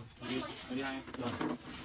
Bố biết chưa là được rồi, mang quà cho mẹ. Vâng, có ít mấy kẹo rồi, không có gì nhiều đâu. Lâu lắm không thấy con ra. Vâng, con dạo này cũng bận việc mẹ. À, thế à? Vâng, con phải tạo cái trang trại nhưng mà vẫn chưa đâu ở đâu mẹ. Đang làm dần thôi mẹ. Vâng. Cô làm dần mà không phải đâu. Vâng. Nhà Tết của anh to nhỉ? Là nhiều hoa cả bầu, đàn bầu, Cái gì cũng có em ạ. sau mình chắc của mình lớn lên chắc như của cô đấy nhỉ? Ngày trước là mẹ Tết cho một phần giống, xong mình trồng nhiều cả dưa đi. Dưới kia. Đủ lên con này. Con nữa đi. Uống nước đi hai cháu. Rồi mẹ lấy ghế luôn. Ừ, để mẹ lấy cái quạt đấy. Nóng quá. Quạt nhá. Vâng. Ôi. Alo các con ở trong kia có điện nóng lắm á. Con đang tính đi lắp điện lưới á. Nó để dưới á. Rồi đang tính thế. Không là bây giờ Có phải ra mình cho mẹ ở đi con. Dạ. Hay là cho mẹ ở đi. Bây giờ con không muốn nhưng mà bây giờ có em Nhật nữa. Em gái đây là em gái của Nhật mới đi nước ngoài về bên đây thăm anh trai. À, cháu vừa đi nước ngoài về à? À thế à? Còn muốn ra với mẹ lắm ở đây nhưng mà xem mẹ có việc gì làm con hộ nhưng mà trong kia thì con không bỏ được nhà với con trai trong đấy được mẹ. Cháu Nhật có đứa em gái nhìn xinh xắn quá. Vâng. Em thì đi nước ngoài với 5 năm vừa về. Thế thì tốt rồi. Để thăm em Nhật xem em Nhật lên đây xem là kinh tế như nào mẹ. À, thế à? Thế thì cháu lên đây chơi có lâu không? Có bác ạ, con là bên đây chơi với anh Nhật đấy luôn chơi. Anh Nhật làm kinh tế như nào không? Thì được rồi. Có gì thì thôi anh Nhật thì cũng bảo là lên đây xong là cũng ở với lại con nuôi của bác ấy. Thì hai anh em cũng làm kinh tế. Thế thì có cháu lên đây nữa thì càng vui. Thế có nuôi đâu mẹ? À muốn nuôi á? Ừ. Nuôi con ạ. Đợt trước mẹ cũng bảo là nói với con nhưng mà cũng chưa có gì để nói ấy. Ừ. Thì bây giờ con đã hỏi thì mẹ cũng không giấu được con nữa. Thì mẹ với lại bố nuôi con thì bây giờ cũng chia tay rồi. Kiểu là mẹ cũng sống với bố ấy, thì bản thân mẹ cũng không sinh được con, không mang lại tương lai gì cho bố với lại bố thì không muốn xa mẹ đâu nhưng mà kiểu là mẹ chồng ấy, chồng của mẹ thì cũng không thích mẹ, cũng không ưa mẹ nữa, không muốn mẹ đi sống với bố nữa xong là mẹ chồng của mẹ đi gọi là ép bố đến người khác rồi. Vậy. Xong là bây giờ vợ mới của bố thì giờ là đang có em bé rồi. Xong là mẹ cũng bảo là thôi thì cũng bản thân mẹ thì cũng không mang lại tương lai cho bố thì mẹ cũng thân phận mình thì mẹ cũng nói chuyện với bố lại là cũng con yên đẹp. Thế thôi mẹ sao trong cuộc sống thì không biết được trước được điều gì đâu thì mẹ cố gắng nhé. Bây giờ mẹ có con rồi bây giờ mẹ cũng không suy nghĩ gì cho con ạ. Thế con cũng mong là cuộc sống của mẹ càng ngày càng tốt lên thôi. Có việc gì thì mẹ cứ gọi con ra con hộ. Tất nhiên rồi. Bây giờ mẹ cũng cảm thấy hạnh phúc lắm. Bây giờ tuy nhiên thì số phận của mẹ thì cũng không có một người con nào cả nhưng mà bây giờ lại được con nhận mẹ là mẹ, xong là bây giờ mẹ cũng hạnh phúc lắm. Bây giờ ngoài con ra mẹ cũng không nghĩ gì nữa. Bây giờ mẹ cũng chỉ có làm được cái gì đấy để con góp vào sau này nếu mà tuổi già mẹ không làm được gì thì lúc đấy thì mẹ không cậy vào con thôi. Mẹ đừng lo nhé, còn có con à. Cô đừng buồn cô ạ. Vâng. Cũng nào mà nếu mà có việc gì nặng không làm được thì gọi hai anh em con ra hộ. Vâng, tất nhiên rồi. Có việc gì cũng được mẹ. Con ở đâu con lại ra.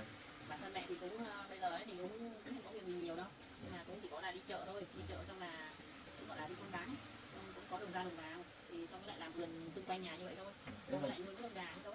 Vâng. Nhưng hôm nay mẹ có việc gì làm để con hộ luôn. Thôi con mấy khi con về đến nhà thì con không phải làm gì đâu, bây giờ mẹ chắc mẹ cũng đi làm cơm cho con với lại hai anh em ăn. Con cảm ơn mẹ nhé, nhưng mà hôm nay là con ra thăm mẹ thôi. Ăn cơm à? Con xin phép là con ăn cơm nữa. Ăn cơm với mẹ đi. Mỗi khi đến đây ăn cơm với mẹ chứ. Con đang tính là ra ăn cơm với mẹ nhưng mà chắc là không kịp rồi. Thì là con đi về còn phải là xem nhà cửa như nào con dọn dẹp một chút nữa. Thế thì con đã nói như vậy thì mẹ cũng tôn trọng ý kiến của con thôi. Bây giờ con cũng trưởng thành rồi thì mẹ cũng không gọi là không bắt buộc con gì cả. Thì con thấy cảm thấy như thế nào thì con cứ làm theo ý của con. Hôm nay con không có thời gian để ăn cơm nên thì hôm khác con ra.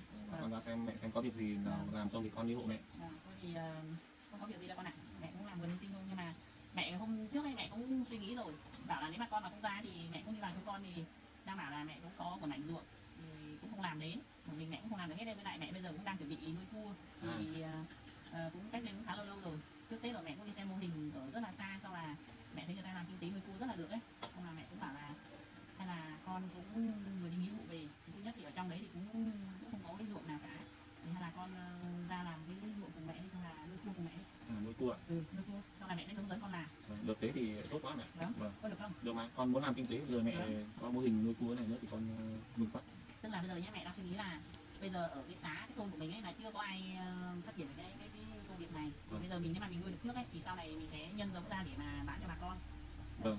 Xong là lúc đấy là mình sẽ nhân giống ra, xong là bà con nào mà người ta thiếu vốn thì mình có thể là hỗ trợ người ta, xong mình làm cùng người ta một phần cũng được. Bởi vì cái này là nuôi xuất khẩu mà. Vâng, đầu ra rất là tốt luôn. Thế mẹ cứ bảo con làm. Vâng. Thế thì hay là bây giờ tiện ở đây thì hay là con đi theo mẹ xem ruộng con đi. Thế con với hai em đi cùng mẹ đi xem luôn. Đi không cháu? Vâng, chúng đi không ở nhà Vũ Vân. Vâng. Để cháu đi xem coi cảnh ở chỗ cô luôn. Vâng, sau là mẹ sẽ hướng dẫn con làm thì nuôi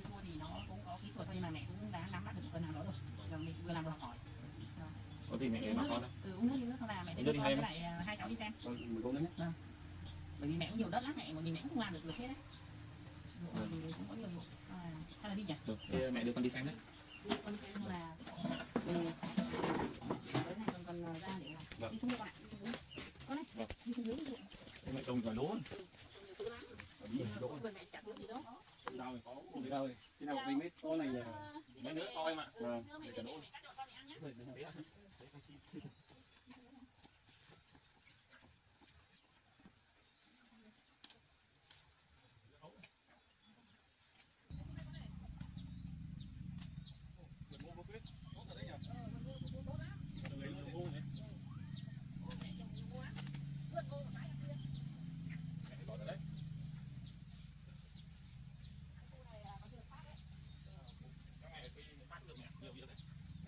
phải thuê học khác không? Không thì hôm nào con ra hộ. Cái đám tuổi của mẹ bây giờ nó cũng có quả rồi đấy. Hôm nào thì mẹ gọi con ra hộ phát được mà. Ở ngoài thì có vườn ngô nếp kìa. Từ hôm nào đi ăn thì bọn con ra đấy nhé. Từ bữa rồi ra bông nó lúa. nhiều cô nhà cô nhiều. Khi nào lúa nên gặp mẹ bảo con ra hộ nhé. Tất nhiên rồi. Con ra hộ. Đấy con này. Của mẹ này. Này nhá. Bây giờ mẹ nó bảo là muốn dùng máy cuốc để mà cuốc lên, nhưng mà bây giờ xung quanh người ta làm ruộng hết rồi, giờ mẹ cũng phải làm thế nào nữa. Thế thì chắc phải xúc tay luôn. Xúc tay phát nước. Xúc tay thì là con phải làm đúng rồi. Cứ làm từ từ được rồi. Đấy là mẹ đang bảo là cái cỏ này nhé, là vừa rồi là mẹ cho nó rộng như thế này, nếu mà mình nuôi cua ấy thì cua nó sẽ ở trong cái cỏ này, nó sẽ đẻ trứng trong này. Nhưng mà sau đó là mình đắp cái bờ lên hết, đi cao hết, đi xong là mình đi lấy cái bạt về mình quây hết xung quanh, tức là mình không cho cua chạy ấy. Rồi xong sau đó là nó đào ở dưới bờ kia là nó sẽ đẻ trứng ở dưới bờ. Đấy thì cái này nhá, bây giờ mẹ bảo này, bọn con sẽ đắp từng luống một, khơi, tức là mình khơi như kiểu một cái kênh ấy, một cái mương ấy. Nước nó từng luống thì kiểu luống rau thì mình sẽ làm to hơn đúng không mẹ? Đúng rồi, xong là ở dưới là mưa là trong nước là mình thả cua ở đấy, còn cái luống ở trên ấy là nó khô thì mình sẽ trồng rau và trồng cà, trồng bí các kiểu. Đấy, đúng rồi, tức là đúng rồi, xen kẽ luôn, xong là sau đó là kể cả cua nó vào chui vào đấy, nó ở nó dâm ấy, đấy các thứ thì nó sẽ đẻ ở đấy. Đúng rồi, bởi vì là mẹ đi xem mô hình là mẹ thấy người ta làm thế. Thế này có gì mẹ bảo con? Vâng, tất nhiên mẹ phải bảo con rồi. Thì hôm nọ mẹ bảo là thôi một mình mẹ cũng không làm được hết, thì bây giờ có con rồi thì mẹ sẽ giao ví dụ này cho con làm. Con làm tới nào Giao cho con luôn ạ? Giao cho con làm luôn. Thì lúc sau thì chẳng của con, đúng không? Con cảm ơn mẹ trước nhé. Không có gì đâu. Có gì mẹ con mình cũng từ xưa rồi, thì cũng giúp đỡ lẫn nhau rồi, bây giờ mình là chính thức mẹ con rồi thì có gì thì không biết là con sẽ hỏi mẹ. Thì mẹ cũng mong muốn là các con là phải làm, cố gắng làm như thế nào để cho nó một cái gì đấy nó thành công, không thành công nhiều như người ta, nhưng mà mình cũng phải là bằng người ta, ví dụ thế. Thì mẹ cũng bảo con như thế rồi, thì hôm nào con ra làm thì con cứ đào như kiểu mẹ bảo ấy. Hôm nào con ra con vẫn phải bảo mẹ ra bảo bọn con làm. Thế thì con thì hôm nào con ra làm? Con thì con đang xem ở trong trang trại xem xong việc các mẹ. Con xây thêm một ít xem nhà tắm các kiểu nữa. Nhà tắm ấy? Vâng, xem nhà tắm này. Con sinh xong con chắc con mới ra được mẹ. Thế thì làm như thế cũng được, xong là sau đó là con bây giờ là tháng 3 rồi, thì bây giờ chuẩn bị thả cua đấy, mẹ là chuẩn bị làm rồi. Thế nào sắp làm thì cua giống sắp về thì mẹ bảo con làm trước nhé. Thế thì con cứ làm nhà tắm xong là con sau đó là con ra con làm cái này luôn nhé. Mẹ cho từ lúc này thì con đấy, tế con đừng có. vừa mới thả cua là vừa trồng rau các kiểu bán nhé các con nhé. Cảm ơn ạ. Mình cũng phải bán hàng đấy con ạ, có đầu ra được vào thì mới được. Cái cảnh ở đây đẹp thế. Cái cảnh đây đẹp lắm. Có hàng quản lý cho các cháu để ăn. Thôi có thôi mẹ ạ. Để cho nó lớn. Lấy quả cho con này con ạ. Quả này để làm giống. Đi đâu đi. Để con xào nhá. Con cắt cho con ít cà nữa. Quả cho nữa. Không phải lấy gì đâu mẹ. Con phòng nước đi. Để mẹ đi hái cho con mấy quả cà nữa. Thế con đi cùng. Chắc không phải lấy đâu mẹ ạ. Lấy đi luộc ăn. Nhà mẹ không rau đâu. Rau. Ô tốt rồi đấy. Đến chơi cô cho nhiều quả khác về nữa. Đây con, để ăn. Rồi hôm trước mẹ ăn được mấy quả nó. Con lấy rau. Để mẹ đi. Để giết. Cái này càng để lâu càng ngon nhá. Để cho em có.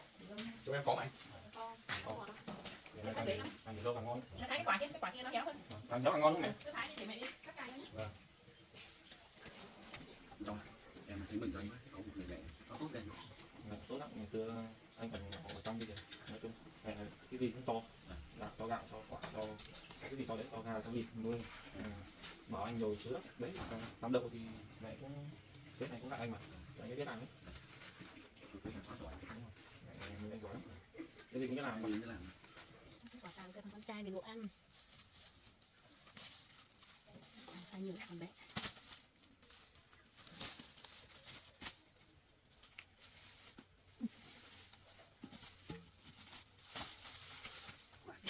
Đồ ăn. Ăn quả đi. Ăn đi con này. Mẹ ăn quả mẹ. Con quả. Đây, cà đấy nhé, con làm về luộc nhé. Con Mỹ con xào con làm gì làm? Đi chơi còn không hộ được gì cho mẹ còn lấy đồ cho con nữa. Sau này con còn nuôi mẹ cơ mà. Vâng. Mẹ là cái gì đâu. Mẹ ăn quả đi mẹ. Để mẹ rửa tay. Ăn quả đi em. ăn nhanh Ăn đi. Bỏ lắm mẹ. bỏ lắm quả Ăn được, ăn quả đi. Ăn được.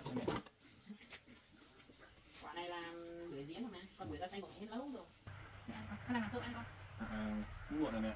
Vì sợ không kịp. Thế lại xem đặt xuống. Không bỏ một mình không phải lo mẹ. Giờ con đang trồng nhiều rau ấy. Trồng rau bí lên nhá. Sợ là mấy con vật nó vào phá. Lên gần rồi mẹ. Rồi con vừa mới làm cái bàn. Cho con vào. Vâng. Cho con nhớ là đừng cho vào gốc nhé. Vâng. Nó có sai gốc không? Cho vào gốc là nó bị nóng. Thế hôm nào mẹ có việc gì mẹ gọi con ra làm nhé. Thế là hôm nào con với em nhặt thế lại thì ra con mẹ. Con phải lo cho mẹ đâu. Con thấy có việc gì con ra hộ mẹ. Con cứ làm của con đi. Lúc nào mà mẹ không làm được thì mẹ sẽ bảo con. Còn cái ruộng mô hình cua cái gì hôm nào con bảo thuê nhà tắm sau ra sau cái là con phải ra làm luôn nhé. Vâng. Không kịp rồi đấy. Dạ vâng. Mẹ chuẩn bị làm. Vâng. Cháu ơi, cháu có người yêu chưa? Dạ chưa. Chưa à? Hay là sau này là con dâu của bác đi nhỉ? Mẹ cái chiều. Đây là con trai của mẹ. Cô có biết đâu. Em được đấy cô ạ. Nếu mà ông chê thì ở đây đi. Ở đây xong là làm kinh tế với lại con trai của bác, xong là ông chê thì là con dâu của bác, sau này nếu có tiền thì là con dâu của bác thì sao nhỉ? Con trai của bác cũng có người yêu mà. Vừa đi lính về mà. Có người yêu rồi mà. em gái giống vậy vẫn cũng mới đi ngoài về nữa không có về được mấy hôm nay đâu Ôi thì cũng quá rồi. Không giỏi lắm mẹ. À đấy à? Kéo tay lắm. Việc gì cũng biết làm đấy. Nhìn là biết nhanh nhẹn rồi. có nhảy nhỉ Có chiều rồi nhá. Có gì sau này có tiền thì làm đơn lần thật đấy. một ngày này tức là vâng một đồng chí phép để có nhà cái gì thôi gọi các người khác Vâng. Lần khác là ra đây là phải làm một bữa to nhá. Vâng vâng. Con đây hôm nào ra làm cơm ăn nhé. Thế con hứa mẹ sau ra ăn cơm. Đây con không ăn nữa. Ra xong mổ gà chứ ra. Vâng. Nhưng mà con còn có gà không đây? Mẹ nhiều thóc lắm. Con mà. Con nào? Con không? Không. Mẹ đã rồi. Bây giờ ấy là mẹ con rồi. Vâng.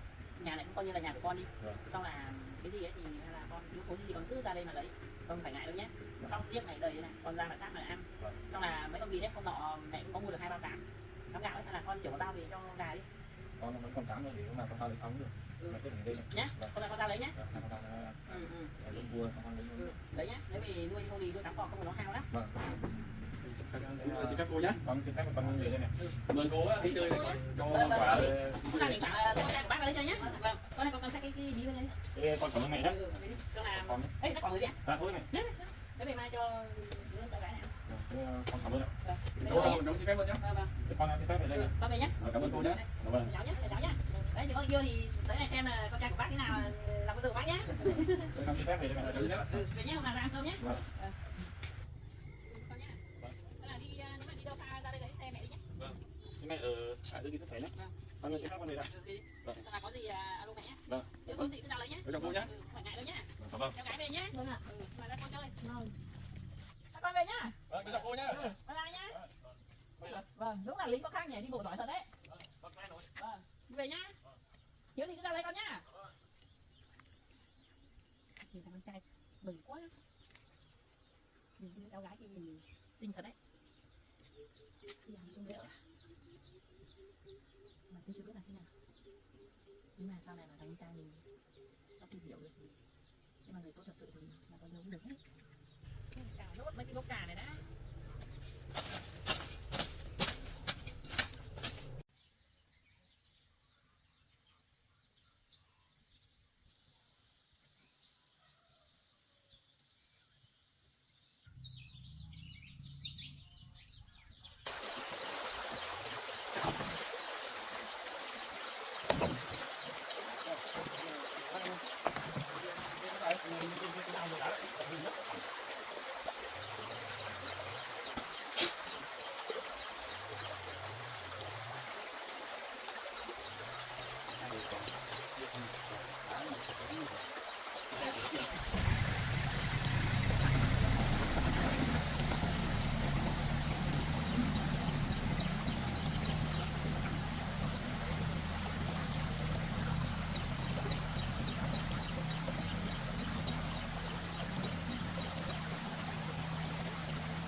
xe nữa.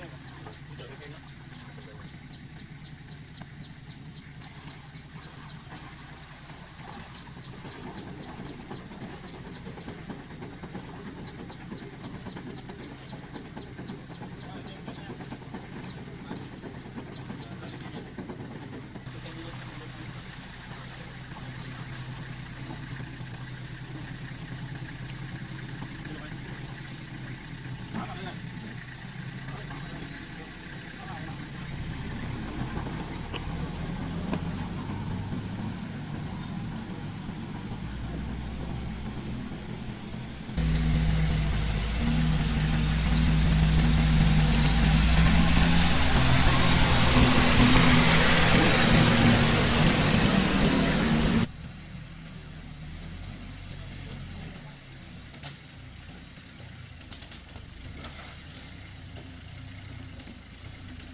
đi đây chở vợ em đấy. Đi về nhá.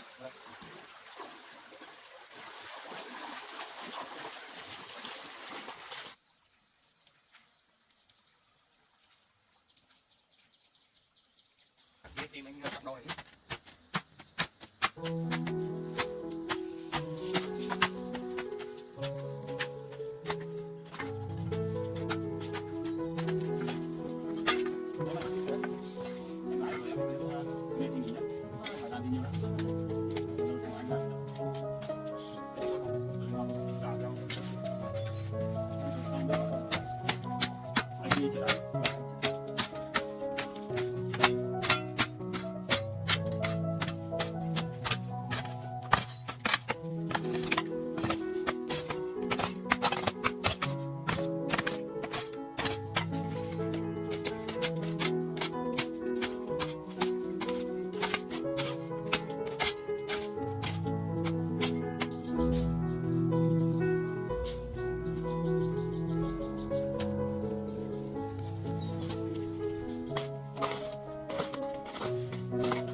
Em yêu nữa đi nhé.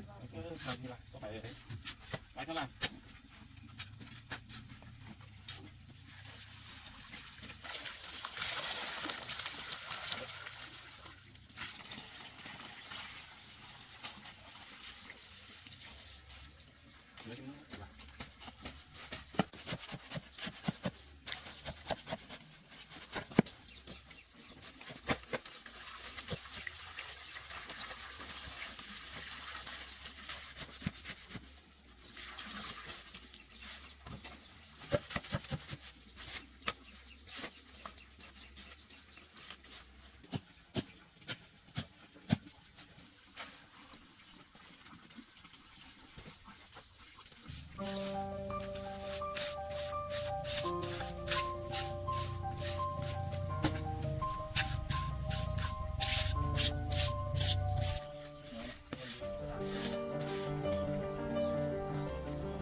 Thành mình gần với em mà.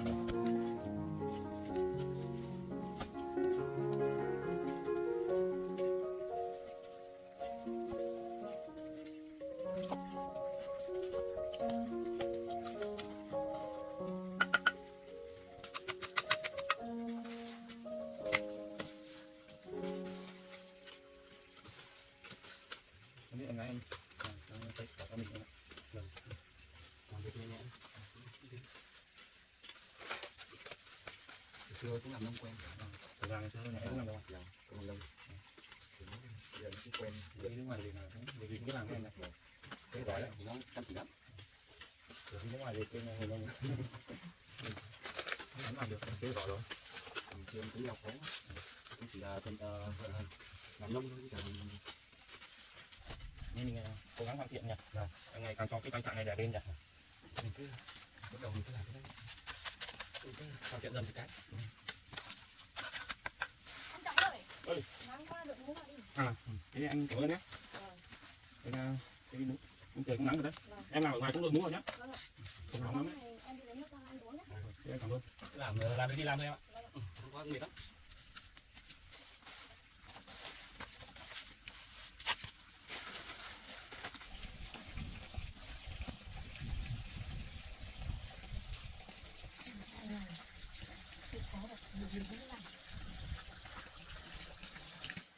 Nông trại này càng ngày càng đẹp lên. Các anh gặp ở đây em cũng khá yên tâm rồi.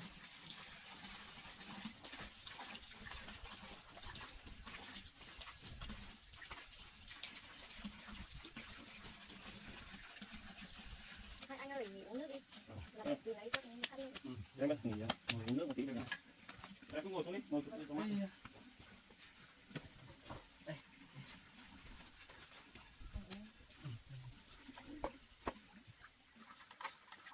Có mũi này mát lắm.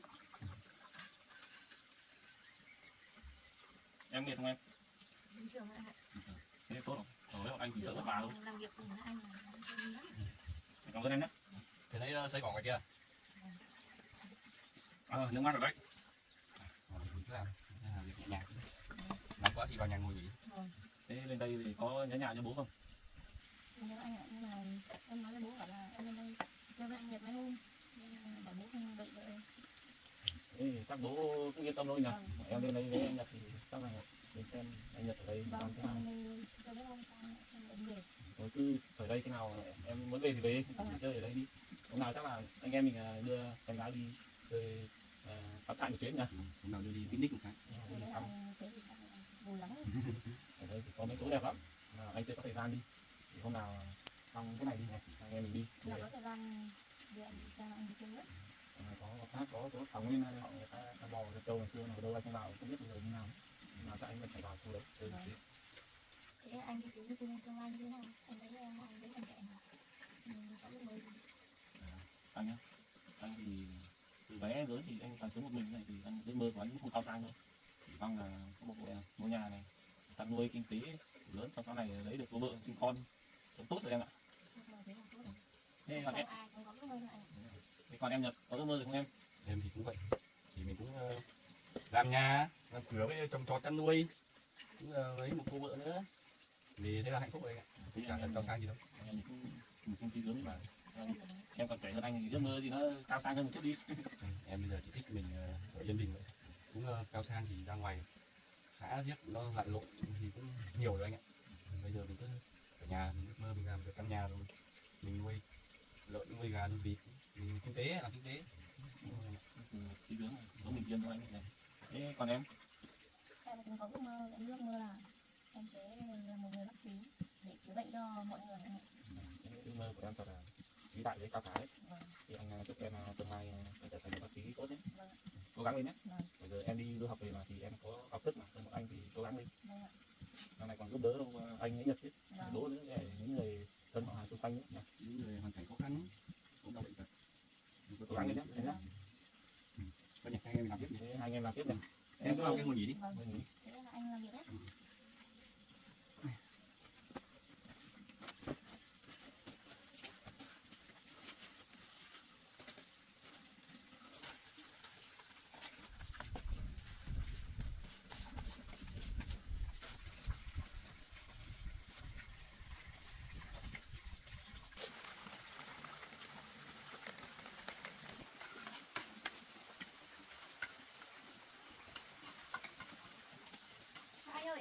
nhanh gì?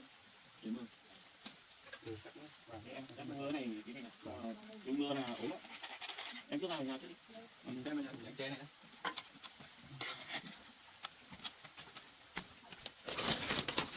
Mùa này nó rất là ngọt.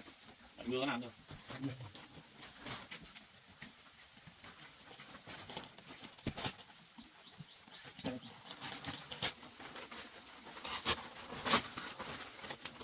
Cho mưa nó không vào nữa. Cái này dùng được.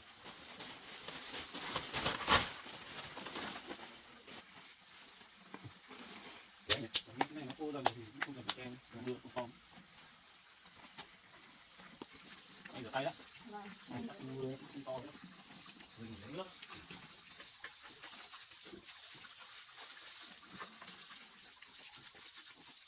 Nước chỉ gọi là mưa này không nên mưa. Chân mưa thế nào ảnh hưởng tốt. Uống nước đi em. Ở đây mùa này tụi anh khí hậu bây giờ nó như này ấy, lúc mưa lúc nắng. Mưa không có, đây nhiều cây cối, khi mưa nó lặng lặng, hơi lặng lặng. Anh làm việc cái này có cái việc không? Cũng về thôi em ạ, anh quen rồi. Bình thường như xây cái đá tắm này vệ sinh là thì trước anh đi lính ấy, cũng hay xây mà. Xây tường hộ dân.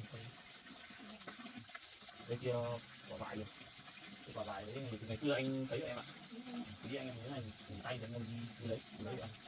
Tí nhỏ này chắc ngọt đấy. Đấy, cái vải rừng ấy, này là vải rừng ấy, vải ta đấy mà. Khi nào làm xong cái nhà kia thì anh mới nhập đi lấy cho em ăn. Ở chỗ em không có đâu nhỉ. Rồi cũng tận mưa, cũng không thành mưa đâu. Em đi làm tiếp là làm đi làm tiếp, làm cho mát. Em cứ làm gì làm nhá. Em làm tiếp cho nó xong.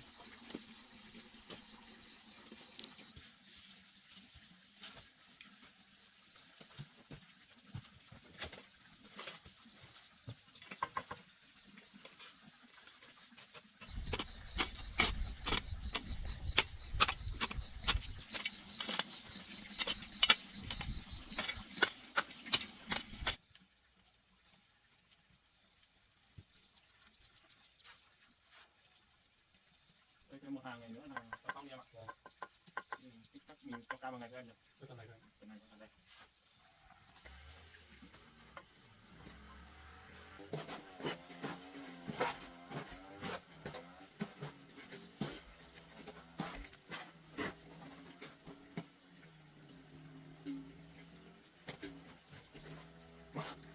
Đã chín rồi xong anh nhỉ.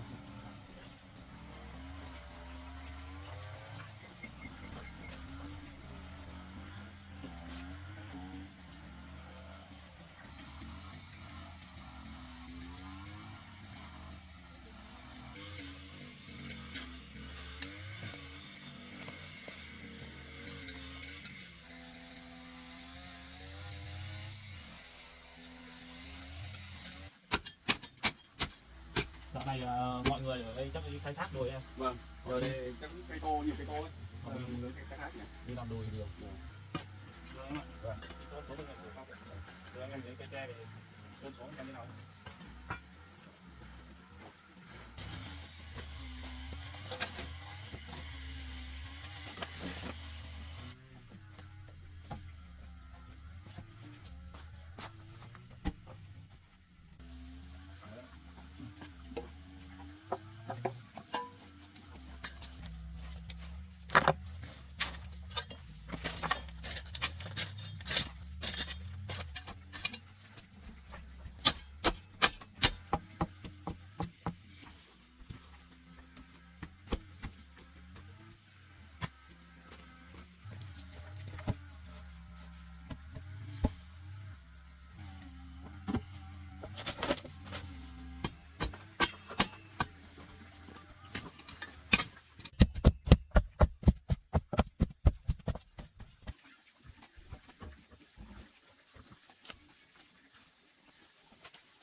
Phải kéo đỡ lắm này. Một cái này trước. Cái đấy để đây thôi.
biết không không cả.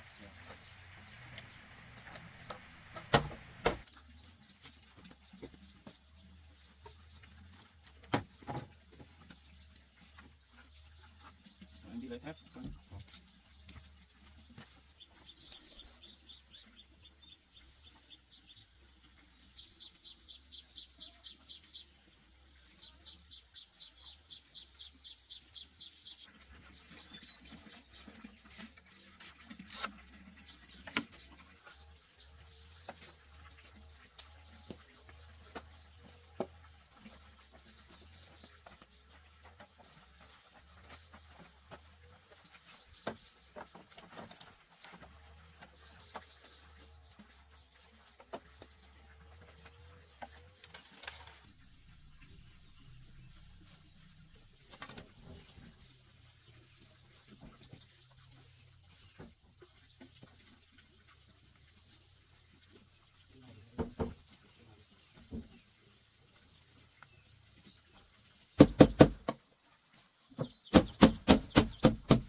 Quay được chưa ạ?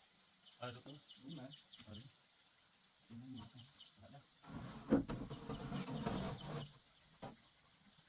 Quay nhá, quay nhá.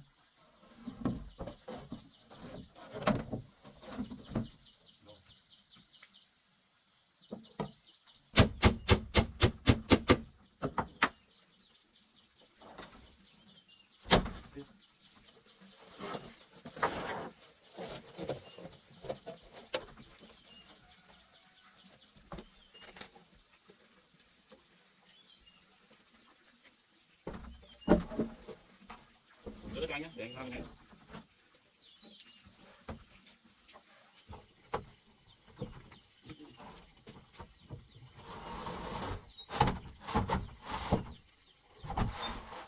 Thằng chưa em ơi. Tôi đi anh. Một đi. Được chưa? Lên tí đi. Rồi. Rồi, lấy anh đi.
Được em, được.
một là một cầu à? Vâng. Anh hộ nhé. Được, cái này được đấy em ạ. Vâng. Mình giờ mình cho đá kê hai bên, thì nó cao lên tí là được.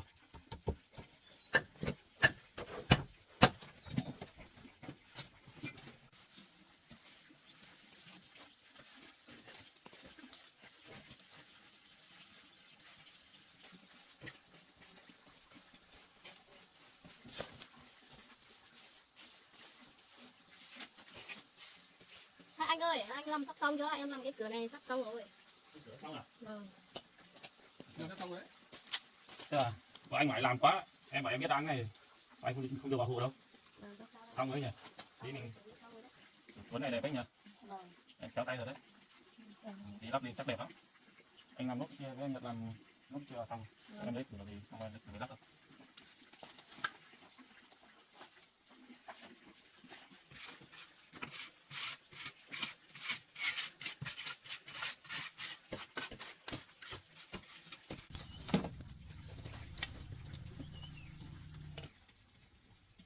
Anh ơi, anh làm cái cửa này xong rồi đấy.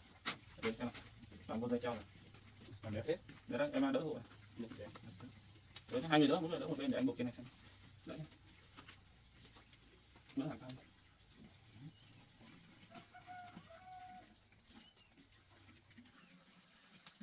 Gái mình có tay hết đấy nhỉ. Anh đẹp hết. Có đẹp.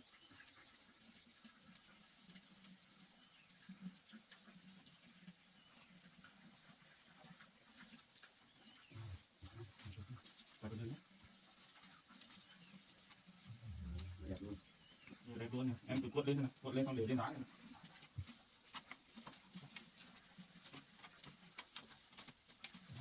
Rồi, đặt lên đây. Đấy, đúng rồi. Quá đẹp. Để tấm kia nữa nha. Đấy. Bây giờ anh biết.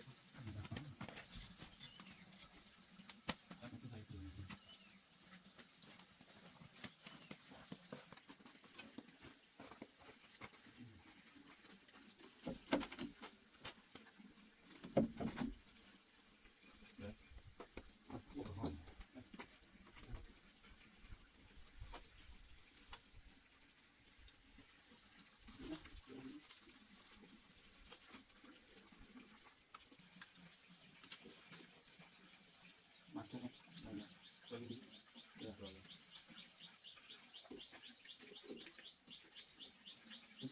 Lấy ra đi nhé.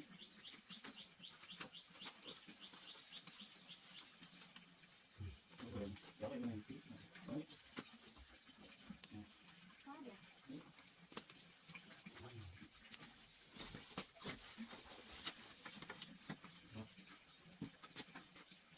Ok. Chắc chắn lắm em ạ. Cái này tay làm đá chắc chắn lắm.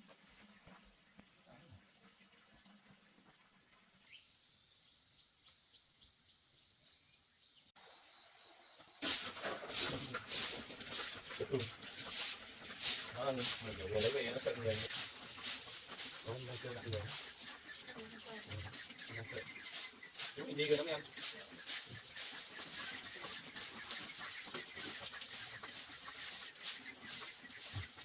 Con em. Đi mà. Để đi cho nó ăn.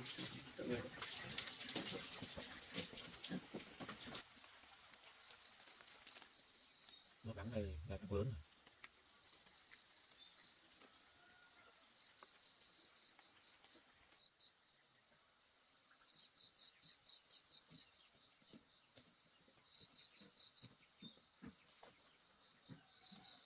Nó đắng đã quả đấy em ạ. Nó đắng. Đã nhiều lắm. Đây, nó đắng này trước anh lấy nhật trồng đấy. Ngày nào mà đã lớn thế này rồi. Đấy, mà sắp nữa rồi. Tại sắp được là ăn mức đắng nhiều đấy. Ai nhiều quả lắm em ạ. Công nhận nha. Ăn nhiều lắm rồi em ạ. Cái này nó càng ngày càng ra nhiều ấy. Thế vào nhà đi.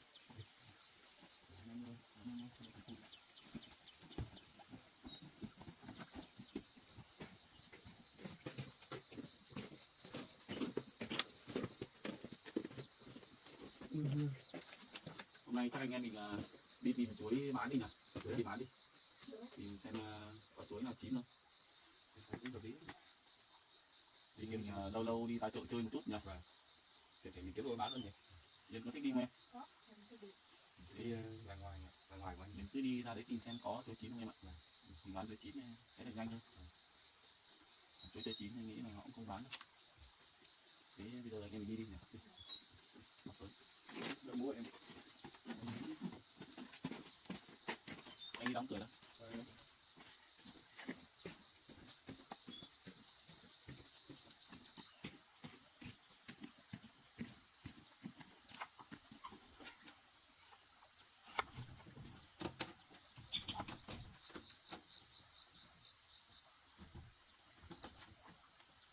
Đi đâu? Vâng.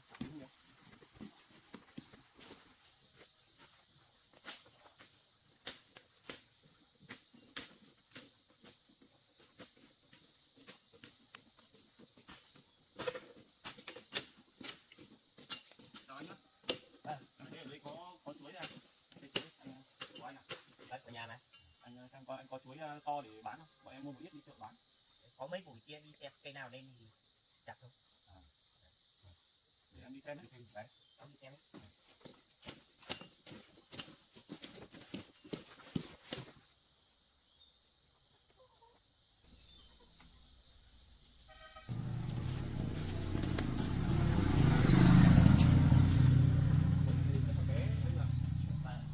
Con luồng nào to không là chín không? Có mấy buổi này có rồi Em đi chuối to thôi. Cái này bé quá thì lần sau em nào lấy chứ. Bé này em không lấy được. Thế anh có biết ở ngoài kia có nhà nào bán không anh nhỉ? ở ra ngoài chắc có đấy biết họ có bán hay không đâu. Thế bọn em đi nhá. Vâng. Với lớn thì bọn em lại quay lại. Chào anh nhá. Chào anh nhá. Cảm ơn anh nhá.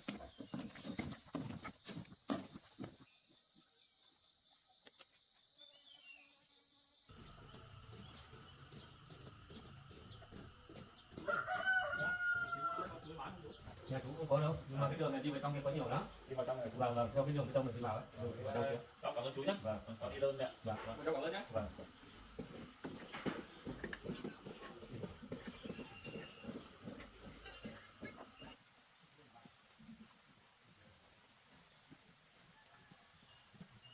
Đây họ trồng nhiều cây sữa này đấy nhỉ. Cây này không phải cũng cao lắm em ạ. Cái bộ mê Yến. Ôi. Ôi. Qua nhà à?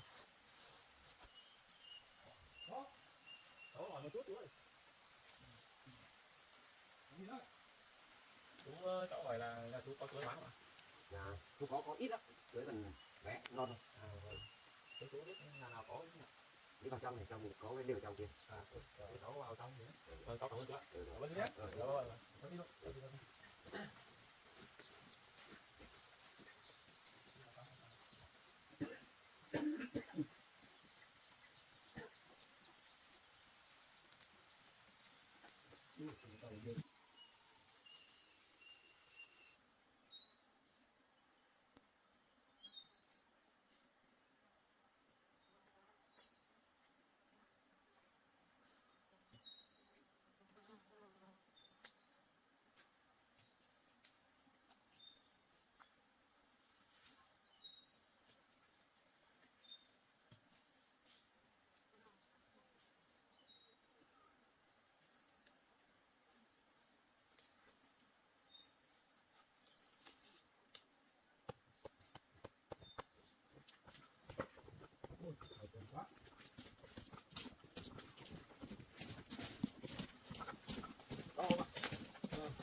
Ông đau chân không? Ôi rồi không đi quán đi mua ít muối mắm về ăn mà đau chân quá không đi được, ngồi đây nghỉ một lúc À, thì mới đi được. con bảo vào đây thì mua chuối để đi chợ bán. Nha. Mới gặp ông ở đây, ông ra ngoài mua mắm muối ạ, đi chính ạ. Vâng, Thế ông đau chân này chắc cũng đi được không? chắc không đi được, nghỉ một lúc là có thể mới đi được. Thế nhà ông ở xa đây không? Ở trong này thôi. Vâng, trong này. Thế ông ạ, thì con tiện gặp ông ở đây thì giờ ông đau chân này thì con đưa ông về nhà nhá, xong là nếu mà được thì tí bọn con đi mua mắm muối thì chính cho ông. Thế hai cháu là một người à? Vâng, hai cháu mới đi bộ đội về ạ. Thế thì quý hóa quá. Vâng, Thế con đưa ông về nhỉ? con đưa ông về nhà nhá. cũng được.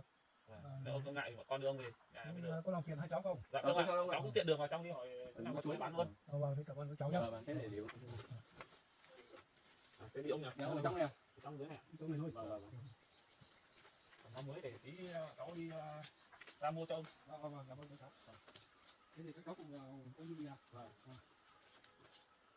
Đi từ từ ông đau chân thế này mà ông vẫn đi xa mua mắm muối này đi nhiều lắm không ạ? Vâng, cũng đi cũng được. Đi nâng đỡ cho các con các cháu thôi. Vâng. Đi thôi, đấy, nào kia đấy. Nào bên kia. Vâng. Đấy ạ. Ông con, cái chuối đâu? Chuối này. Đó. Cái này chắc ngồi uống nước to hơn nhỉ? Hấp luôn. Nước này to phải không? Đó. Cái này chết này thì nó làm cái cầu. Làm cái cầu qua đây. Ông đường lên ông không có cầu nhỉ? Không có cầu. Thì mưa lũ lũ to thì cắt được. Cái cầu thì không làm được. Bây giờ các cháu đi lên nào đi. vâng. Nhà đi ông ạ. Vâng.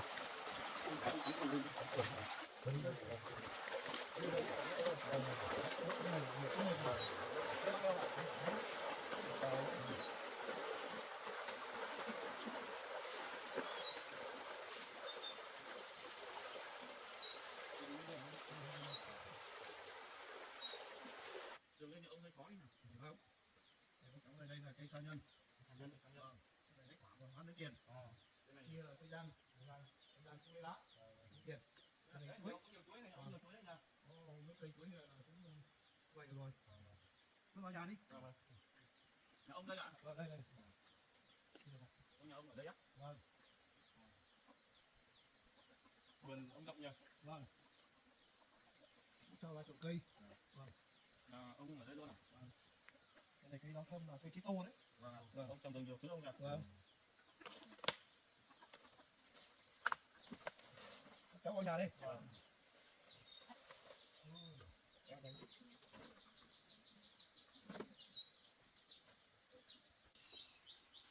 Ông ở đây một mình hả ông? Ông một mình thôi. Ông cháu xem cháu thấy quần áo bộ đội của ông ấy. Ông ngày xưa đi bộ đội ạ? Vâng. Tôi đi bộ đội lâu rồi. À, Nên là trở thành là một hội viên cựu chiến binh. Đã về lâu rồi. áo này chắc ông là từ thời ông cháu thấy có cào huân chương ấy ông. Cái này là cái thời kỳ chiến tranh. Nhà nước mình trước khi chiến tranh đấy mình là phục vụ trong quân đội tốt. Thế nhà nước là tặng danh hiệu cho. Vâng. Thế người khác không có đâu. Vâng. Thế ông đòi quá không ạ? Ông đẹp quá nhỉ? Ông đẹp thật đấy. Vâng. Còn nhiều con trương nữa chứ. Huân chương nữa.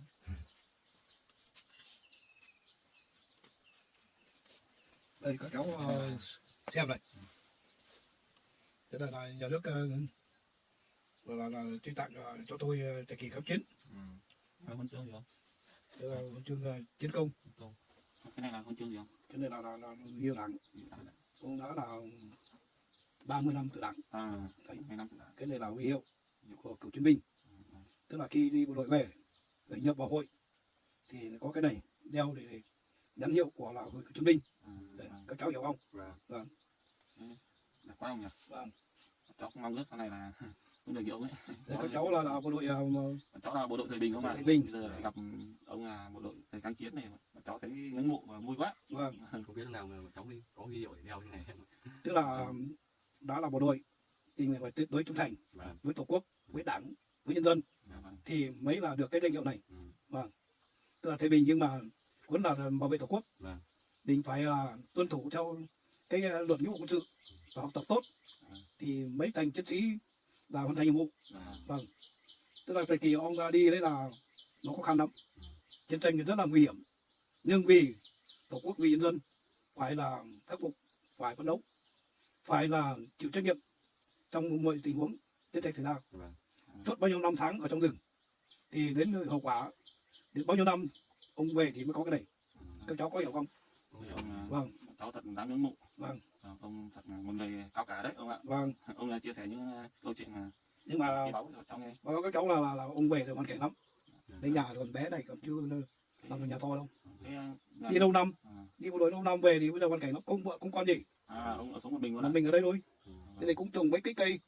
Đấy, ban nãy bảo là trồng cái cây, mấy cái cây ngoài đấy có thu nhập đấy. Là kể chuyện với các cháu là tức là bộ đội khi trở về địa phương Vâng.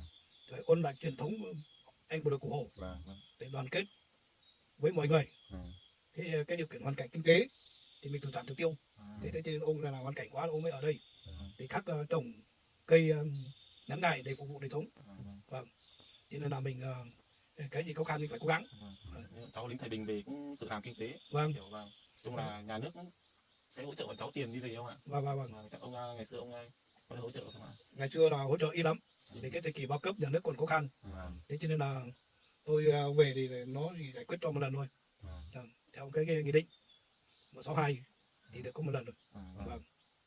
Thế còn cái đời sống thì các cháu khi hoàn thành nhiệm vụ về địa phương là phải tiếp tục noi gương là anh bộ đội Cụ Hồ, là một người noi gương, một người gương mẫu, phát triển kinh tế, trồng cây, trồng hoa quả, trồng các loại là nên hàng hóa là ta phải phát triển lên, là chăn nuôi, để như ông nuôi mấy con gà, mấy con vịt, mấy con ngan, đấy để phục vụ đời sống thôi.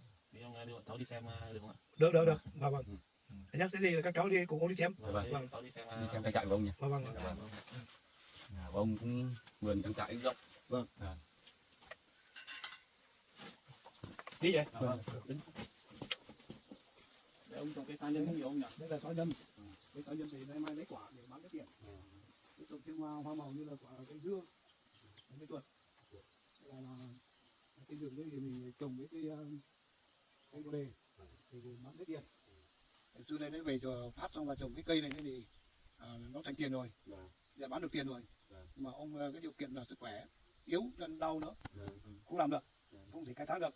Thế để bán cho người ta khác về mua các loại khai thác thì chỉ trao tiền cho ông thôi. Vâng. Chứ không nên nếu mình làm thì vì đảm bảo sức khỏe không đảm bảo, nhưng không làm có thể làm được nữa. Vâng. Ông ạ, hôm nay cháu ra ở đây mà cũng có duyên là vô tình gặp ông. Vâng. Thấy ông hoàn cảnh cũng nhà cũng ở một mình nữa không ạ? Vâng. Lại ông là còn là một người lính Cụ Hồ, một người kháng chiến nữa. Vâng. Thì hôm nay bọn cháu rất là vui. Thì ông đau chân sức khỏe không được tốt nữa. Vâng. Cháu em Nhật đang tính bảo làm cháu cái cầu để ông đi lại cho nó dễ dàng thuận tiện hơn. Ồ, thế thì quý hóa quá. Vâng. Thế cảm ơn các cháu nhé. Con cũng ngưỡng mộ là ông cũng lính kháng chiến mà. Rồi. Thế thì quý hóa quá. Còn là cái cầu cho ông đỡ mưa lũ không ạ? Thế cái công trình này nó quá lớn là có phiền các cháu không? Không phiền đâu ông ạ. Phiền đâu ông ạ? Thì hôm nay bọn con cũng có cơ duyên để gặp ông, một người lính Cụ Hồ mà kháng chiến từ thời xa xưa nữa. Bây giờ ông sức khỏe không được tốt thì cháu là cũng là bộ đội Thái Bình mà. Cháu là hôm nay sẽ giúp ông làm cái cầu cho đi lại nhé. Rồi vì hoàn cảnh ông vì đau chân không làm được thì các cháu làm được như thế thì ông quá mừng rồi. Vâng. Thế ông đồng ý cho bọn cháu làm cầu nhất trí rồi. Vâng. Con cháu. Ông bây giờ cây tre này là của ông hết chứ ạ? Điều Vâng, ông hết. Ông hết. Còn thế để bọn con đi chặt tre. Vâng.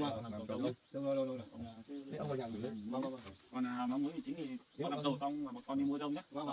Rồi, cảm ơn các cháu. Cứ vào nhà đi. Giờ mình có tuổi rồi thì không phải làm nhiều đâu. Thế ông cứ ngồi nghỉ ông nhá. Con đi chặt tre cho. Vâng, các cháu nhá. Có nắng không em? Cây này nghĩ là ông tập làm cầu ấy nhưng mà chắc sức khỏe không tốt. Nghĩ là dự tính làm cầu nhưng mà mình không làm được. Ông chân đang nấu không được. Công nhận là ông lính thời kháng chiến nhiều hơn tiền. Chắc ngày xưa ông là một người lính giỏi luôn. Chắc là mình cũng xem mình cái này chắc mình chặt thêm vài cây nữa thôi. Cho mình làm.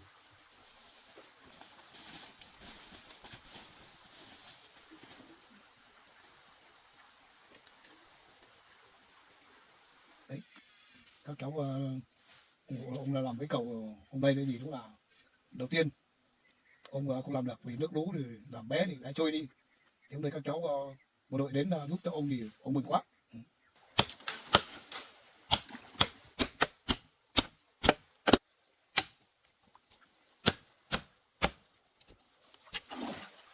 Để lấy nó có nhỉ. Đây này có nhiều gai, nhiều nhánh em ạ. Mắc em. Nhưng mà cái tre làm cầu thì chắc chắn đấy. Nó cứng. Để làm để lâu năm rồi em ạ.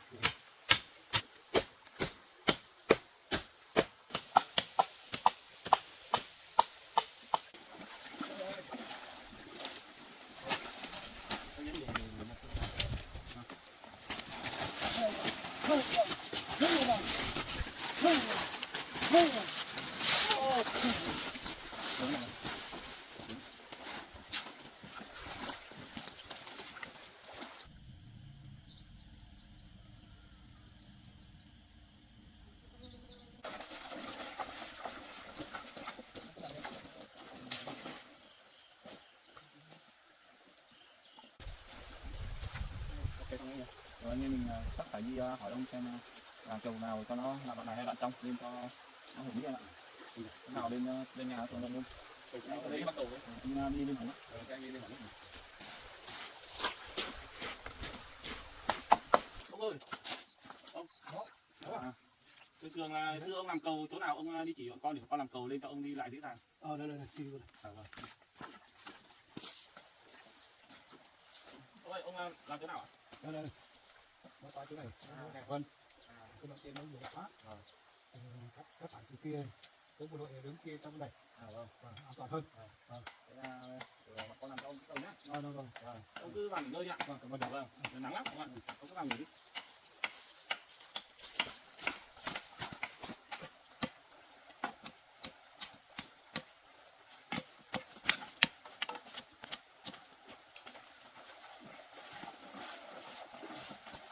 Em đang gặp cặp à? Vâng. Ông bảo làm chỗ này em ạ. Lấy yến theo.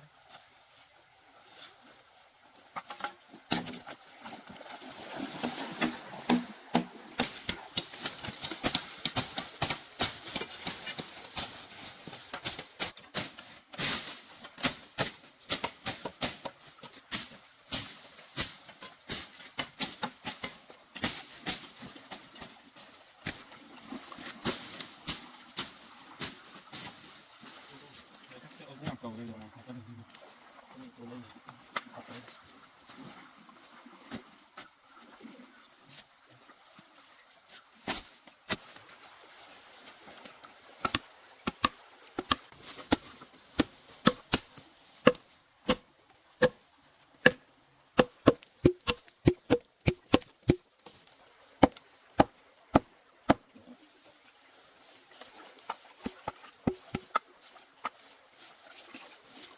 Dùng cái cây tốt nhé. Vâng. Cái cho đá vào.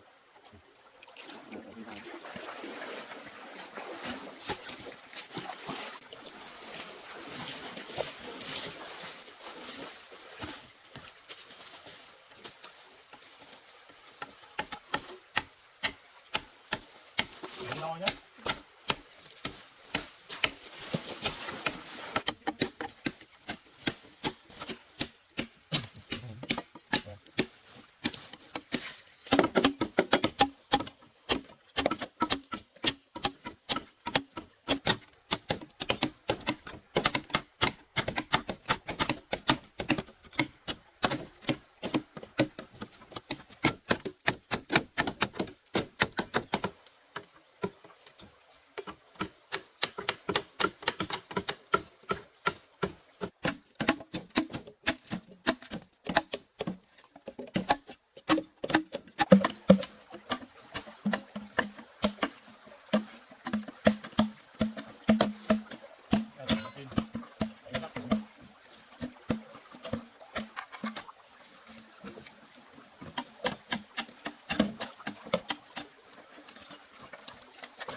Kia cắm cặp cái này.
hôm nay mình vẫn đi tới chợ bán nhưng mà hôm nay mình không ra nữa nhỉ. Hôm nay hôm làm cái cầu này xong hôm nay anh em đi xong được làm xong cái cầu ông này tối mình làm đi bán được không cái đường đi lại đâu đấy thì cũng thương ông quá. Ông là một người lính từ thời rất thời chiến rồi, thì bây giờ gặp ông ở đây thì có cơ duyên này, thấy ông đi lại vất vả, còn đội qua nước nữa, mùa lũ chắc là không chắc đi lại rồi, đúng cho nó có lên đến đây làm cái cầu cho ông thì ông đi lại cho thế nào, ông cũng lính mình là mình là phải đi không vậy thì chiến là thấy ông mình em ngưỡng mộ ông là những người mà gìn giữ hòa bình cho đất nước, hy sinh cả tuổi thanh xuân em ạ, nên là có mình phải có chúng ta được mình phải trân trọng những người lính của em ạ.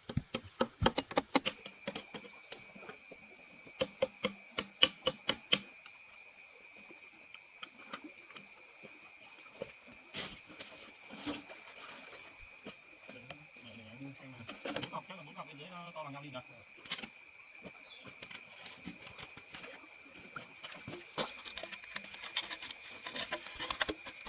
cái này mình cũng ngồi đá lên được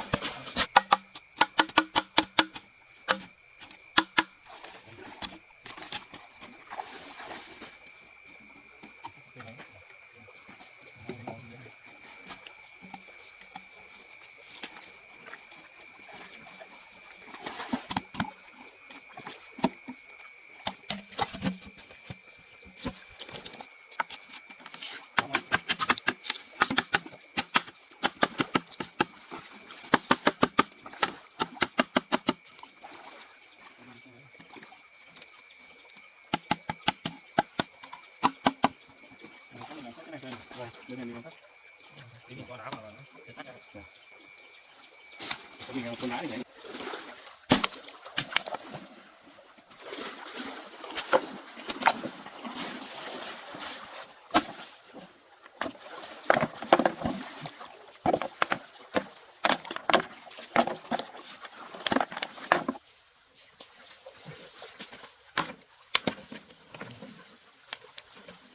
Em làm cái việc thôi em. Ở đây anh thì làm nghề lớn rồi, người già ấy thì anh thấy giúp đỡ mọi người lắm. Ngày xưa em đi học ấy, anh cũng người già ấy. Đi theo các anh còn phải làm việc nữa. Hôm nay là cái binh này anh lấy Nhật và có duyên tình đấy.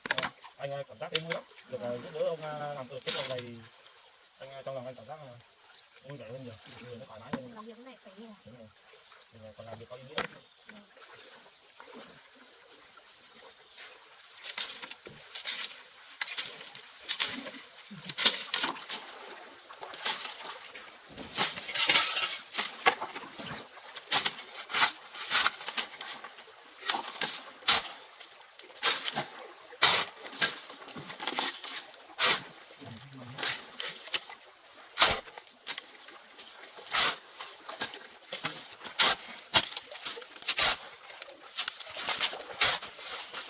Bằng nha.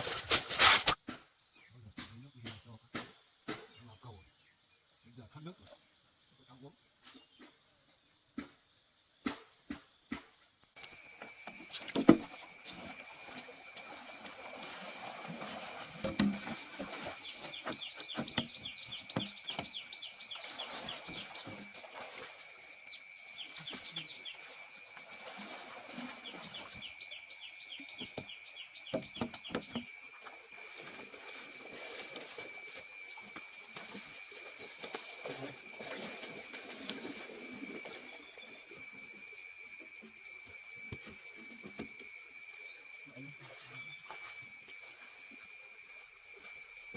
Tay nhá, tay nhá.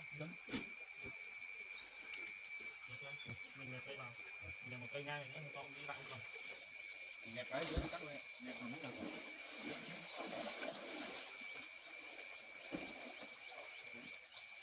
Đây thủ lạt thì anh nhỉ.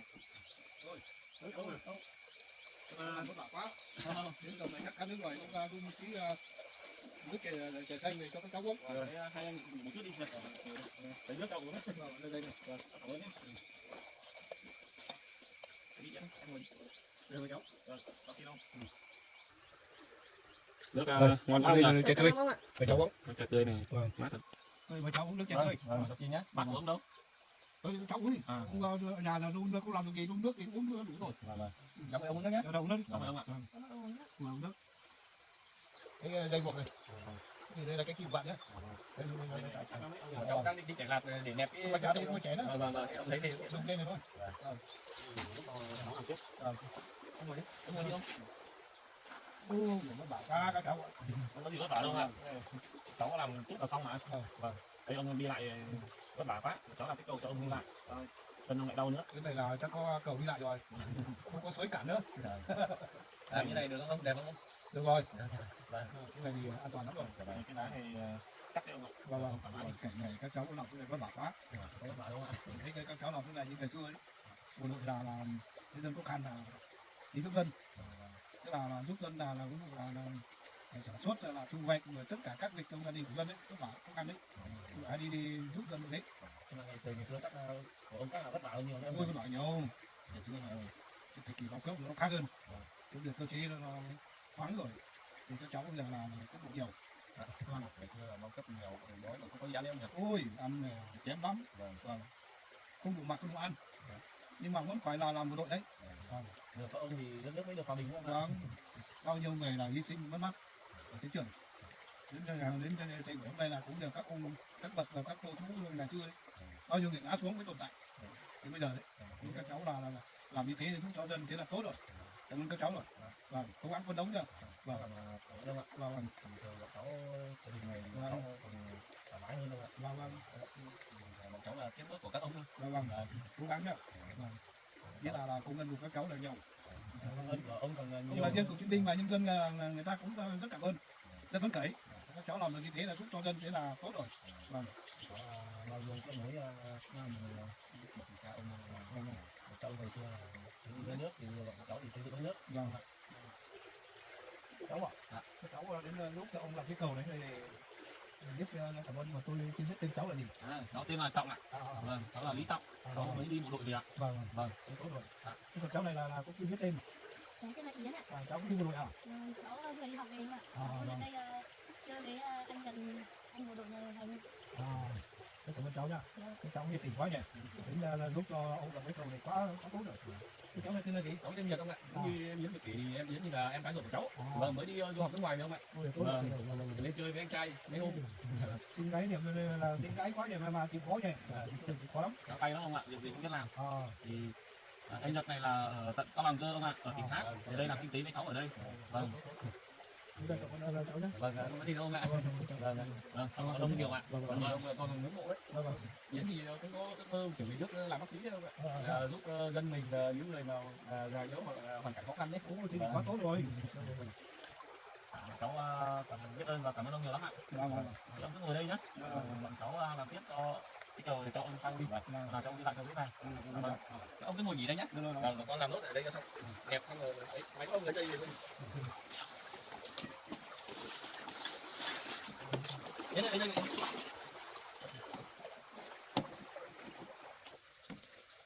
Thôi các cháu có làm nhé. Như mình chân gà chân vịt đó. Vâng, ông cứ về nghỉ nhá. Vâng, cứ làm gì làm không ạ? Vâng, các cháu.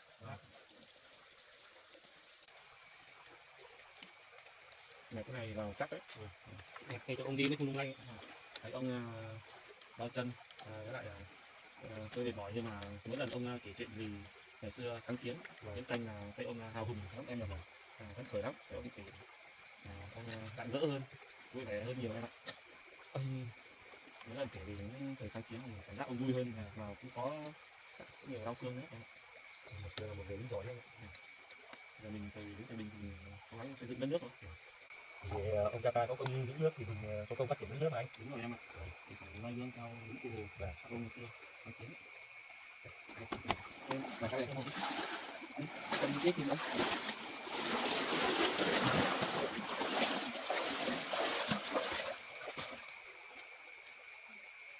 Anh em giữ cái này.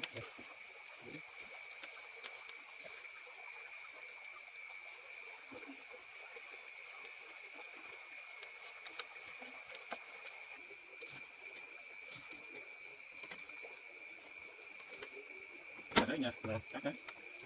Một cột.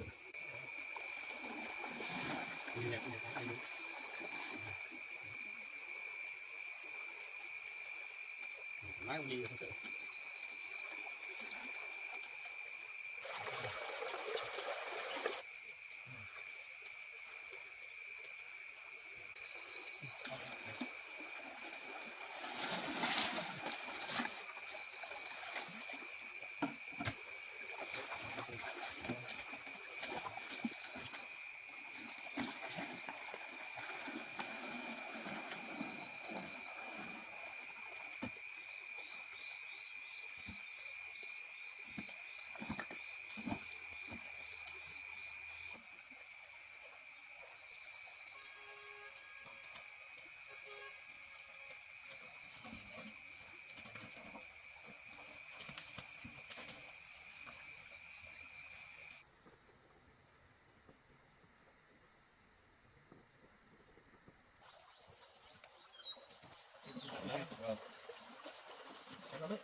Đến đây để làm rồi.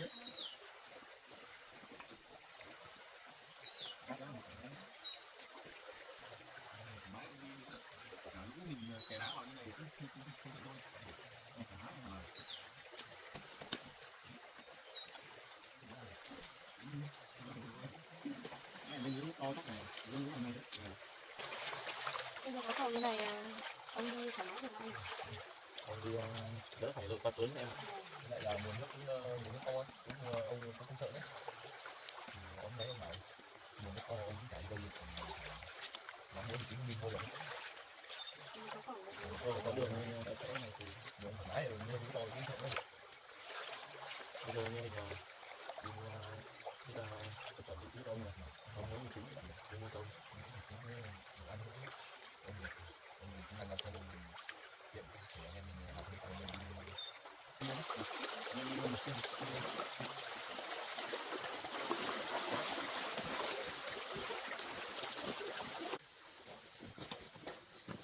Đỉnh đây chân rồi.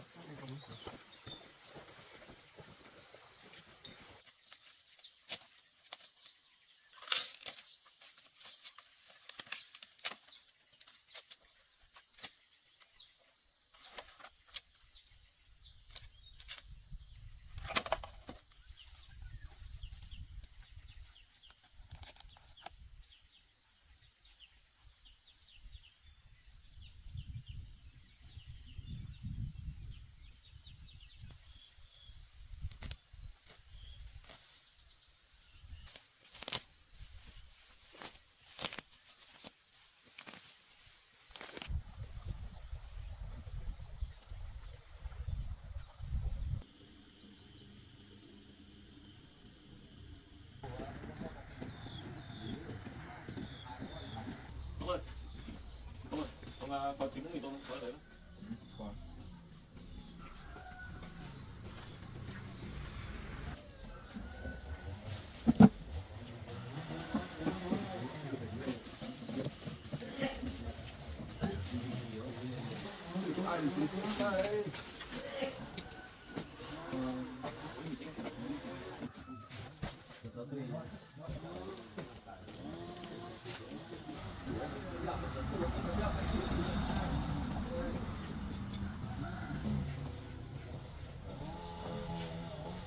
mệt quá.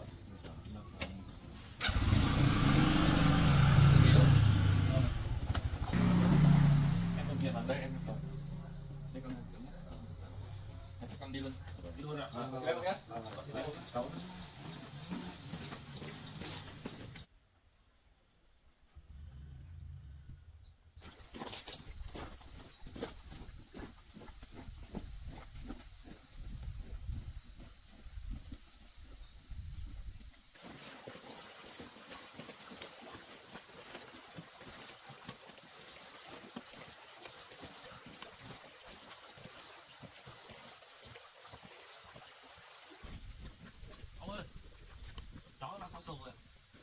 Đúng rồi, cháu làm cầu xong là bọn cháu đi mua một chút đồ cho ông luôn.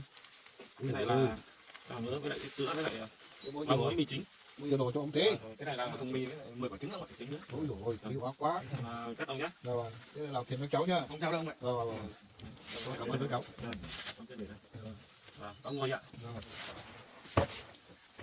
Cháu làm cầu xong cho ông rồi. Bây giờ ông yên tâm đi lại nhá. Vâng. Thôi thì trong trường này các cháu làm cái cầu cho ông thì ông chân thành cảm ơn.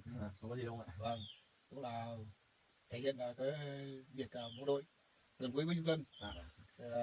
Ông chân thành cảm ơn các cháu. Vâng. Thì cháu thì một người bộ đội. Vâng ạ. Thì phải gần gũi với nhân dân và hỗ trợ nhân dân hết mình. Và trong khi đó ông còn là cựu chiến binh trong thời chiến nữa, thì cháu là được giúp đỡ ông thì cháu cảm giác cháu vui lắm ông ạ. Vâng, cảm ơn các cháu. Tạo điều kiện cho ông đi lại không phải lội suối vất vả nữa. Mùa lũ về ông không sợ nữa ông ạ. Vâng, cảm ơn nhé. Thôi các cháu ạ, làm cầu cho ông xong rồi bây giờ cùng nhau đi xuống xem lại cái cầu tí nhỉ. Vâng, ông xuống xem cầu ông nhé. Vâng. Rồi đi. Vâng. Ông đi xem cầu ạ. Vâng.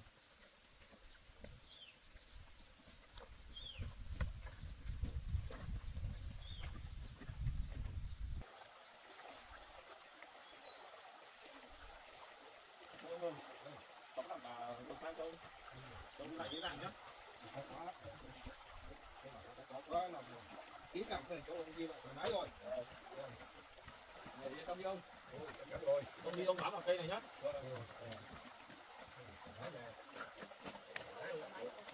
Cây chắn không ạ? Thế.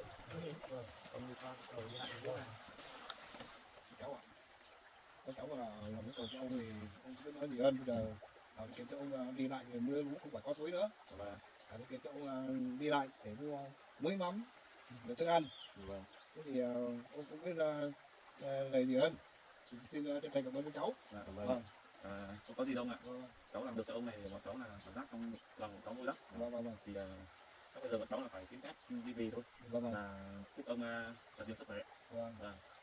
Thôi có gì hôm nay các cháu làm xong cầu rồi thì muốn mong các cháu ở lại ăn bữa cơm với ông. Để vui vẻ với nhau. Chúng cháu cảm ơn ông. Vâng. Bây giờ bọn cháu là phải về bạn. Bọn cháu ở nhà còn nhiều việc nữa. Vâng. Còn nhà là còn một số công việc ở nhà nữa. Vâng. Để hôm nào bọn cháu sẽ đến mà ăn cơm với ông nhé. Vâng. Thế là con cháu nhé. Ông ở lại rất khỏe ông nhé. Cảm ơn các cháu nhé. Ông chúc sức khỏe các cháu mạnh giỏi. Có đi vào đến chơi ông. Vâng. Cháu nhé. Các cháu. Các cháu đi cẩn thận nhé.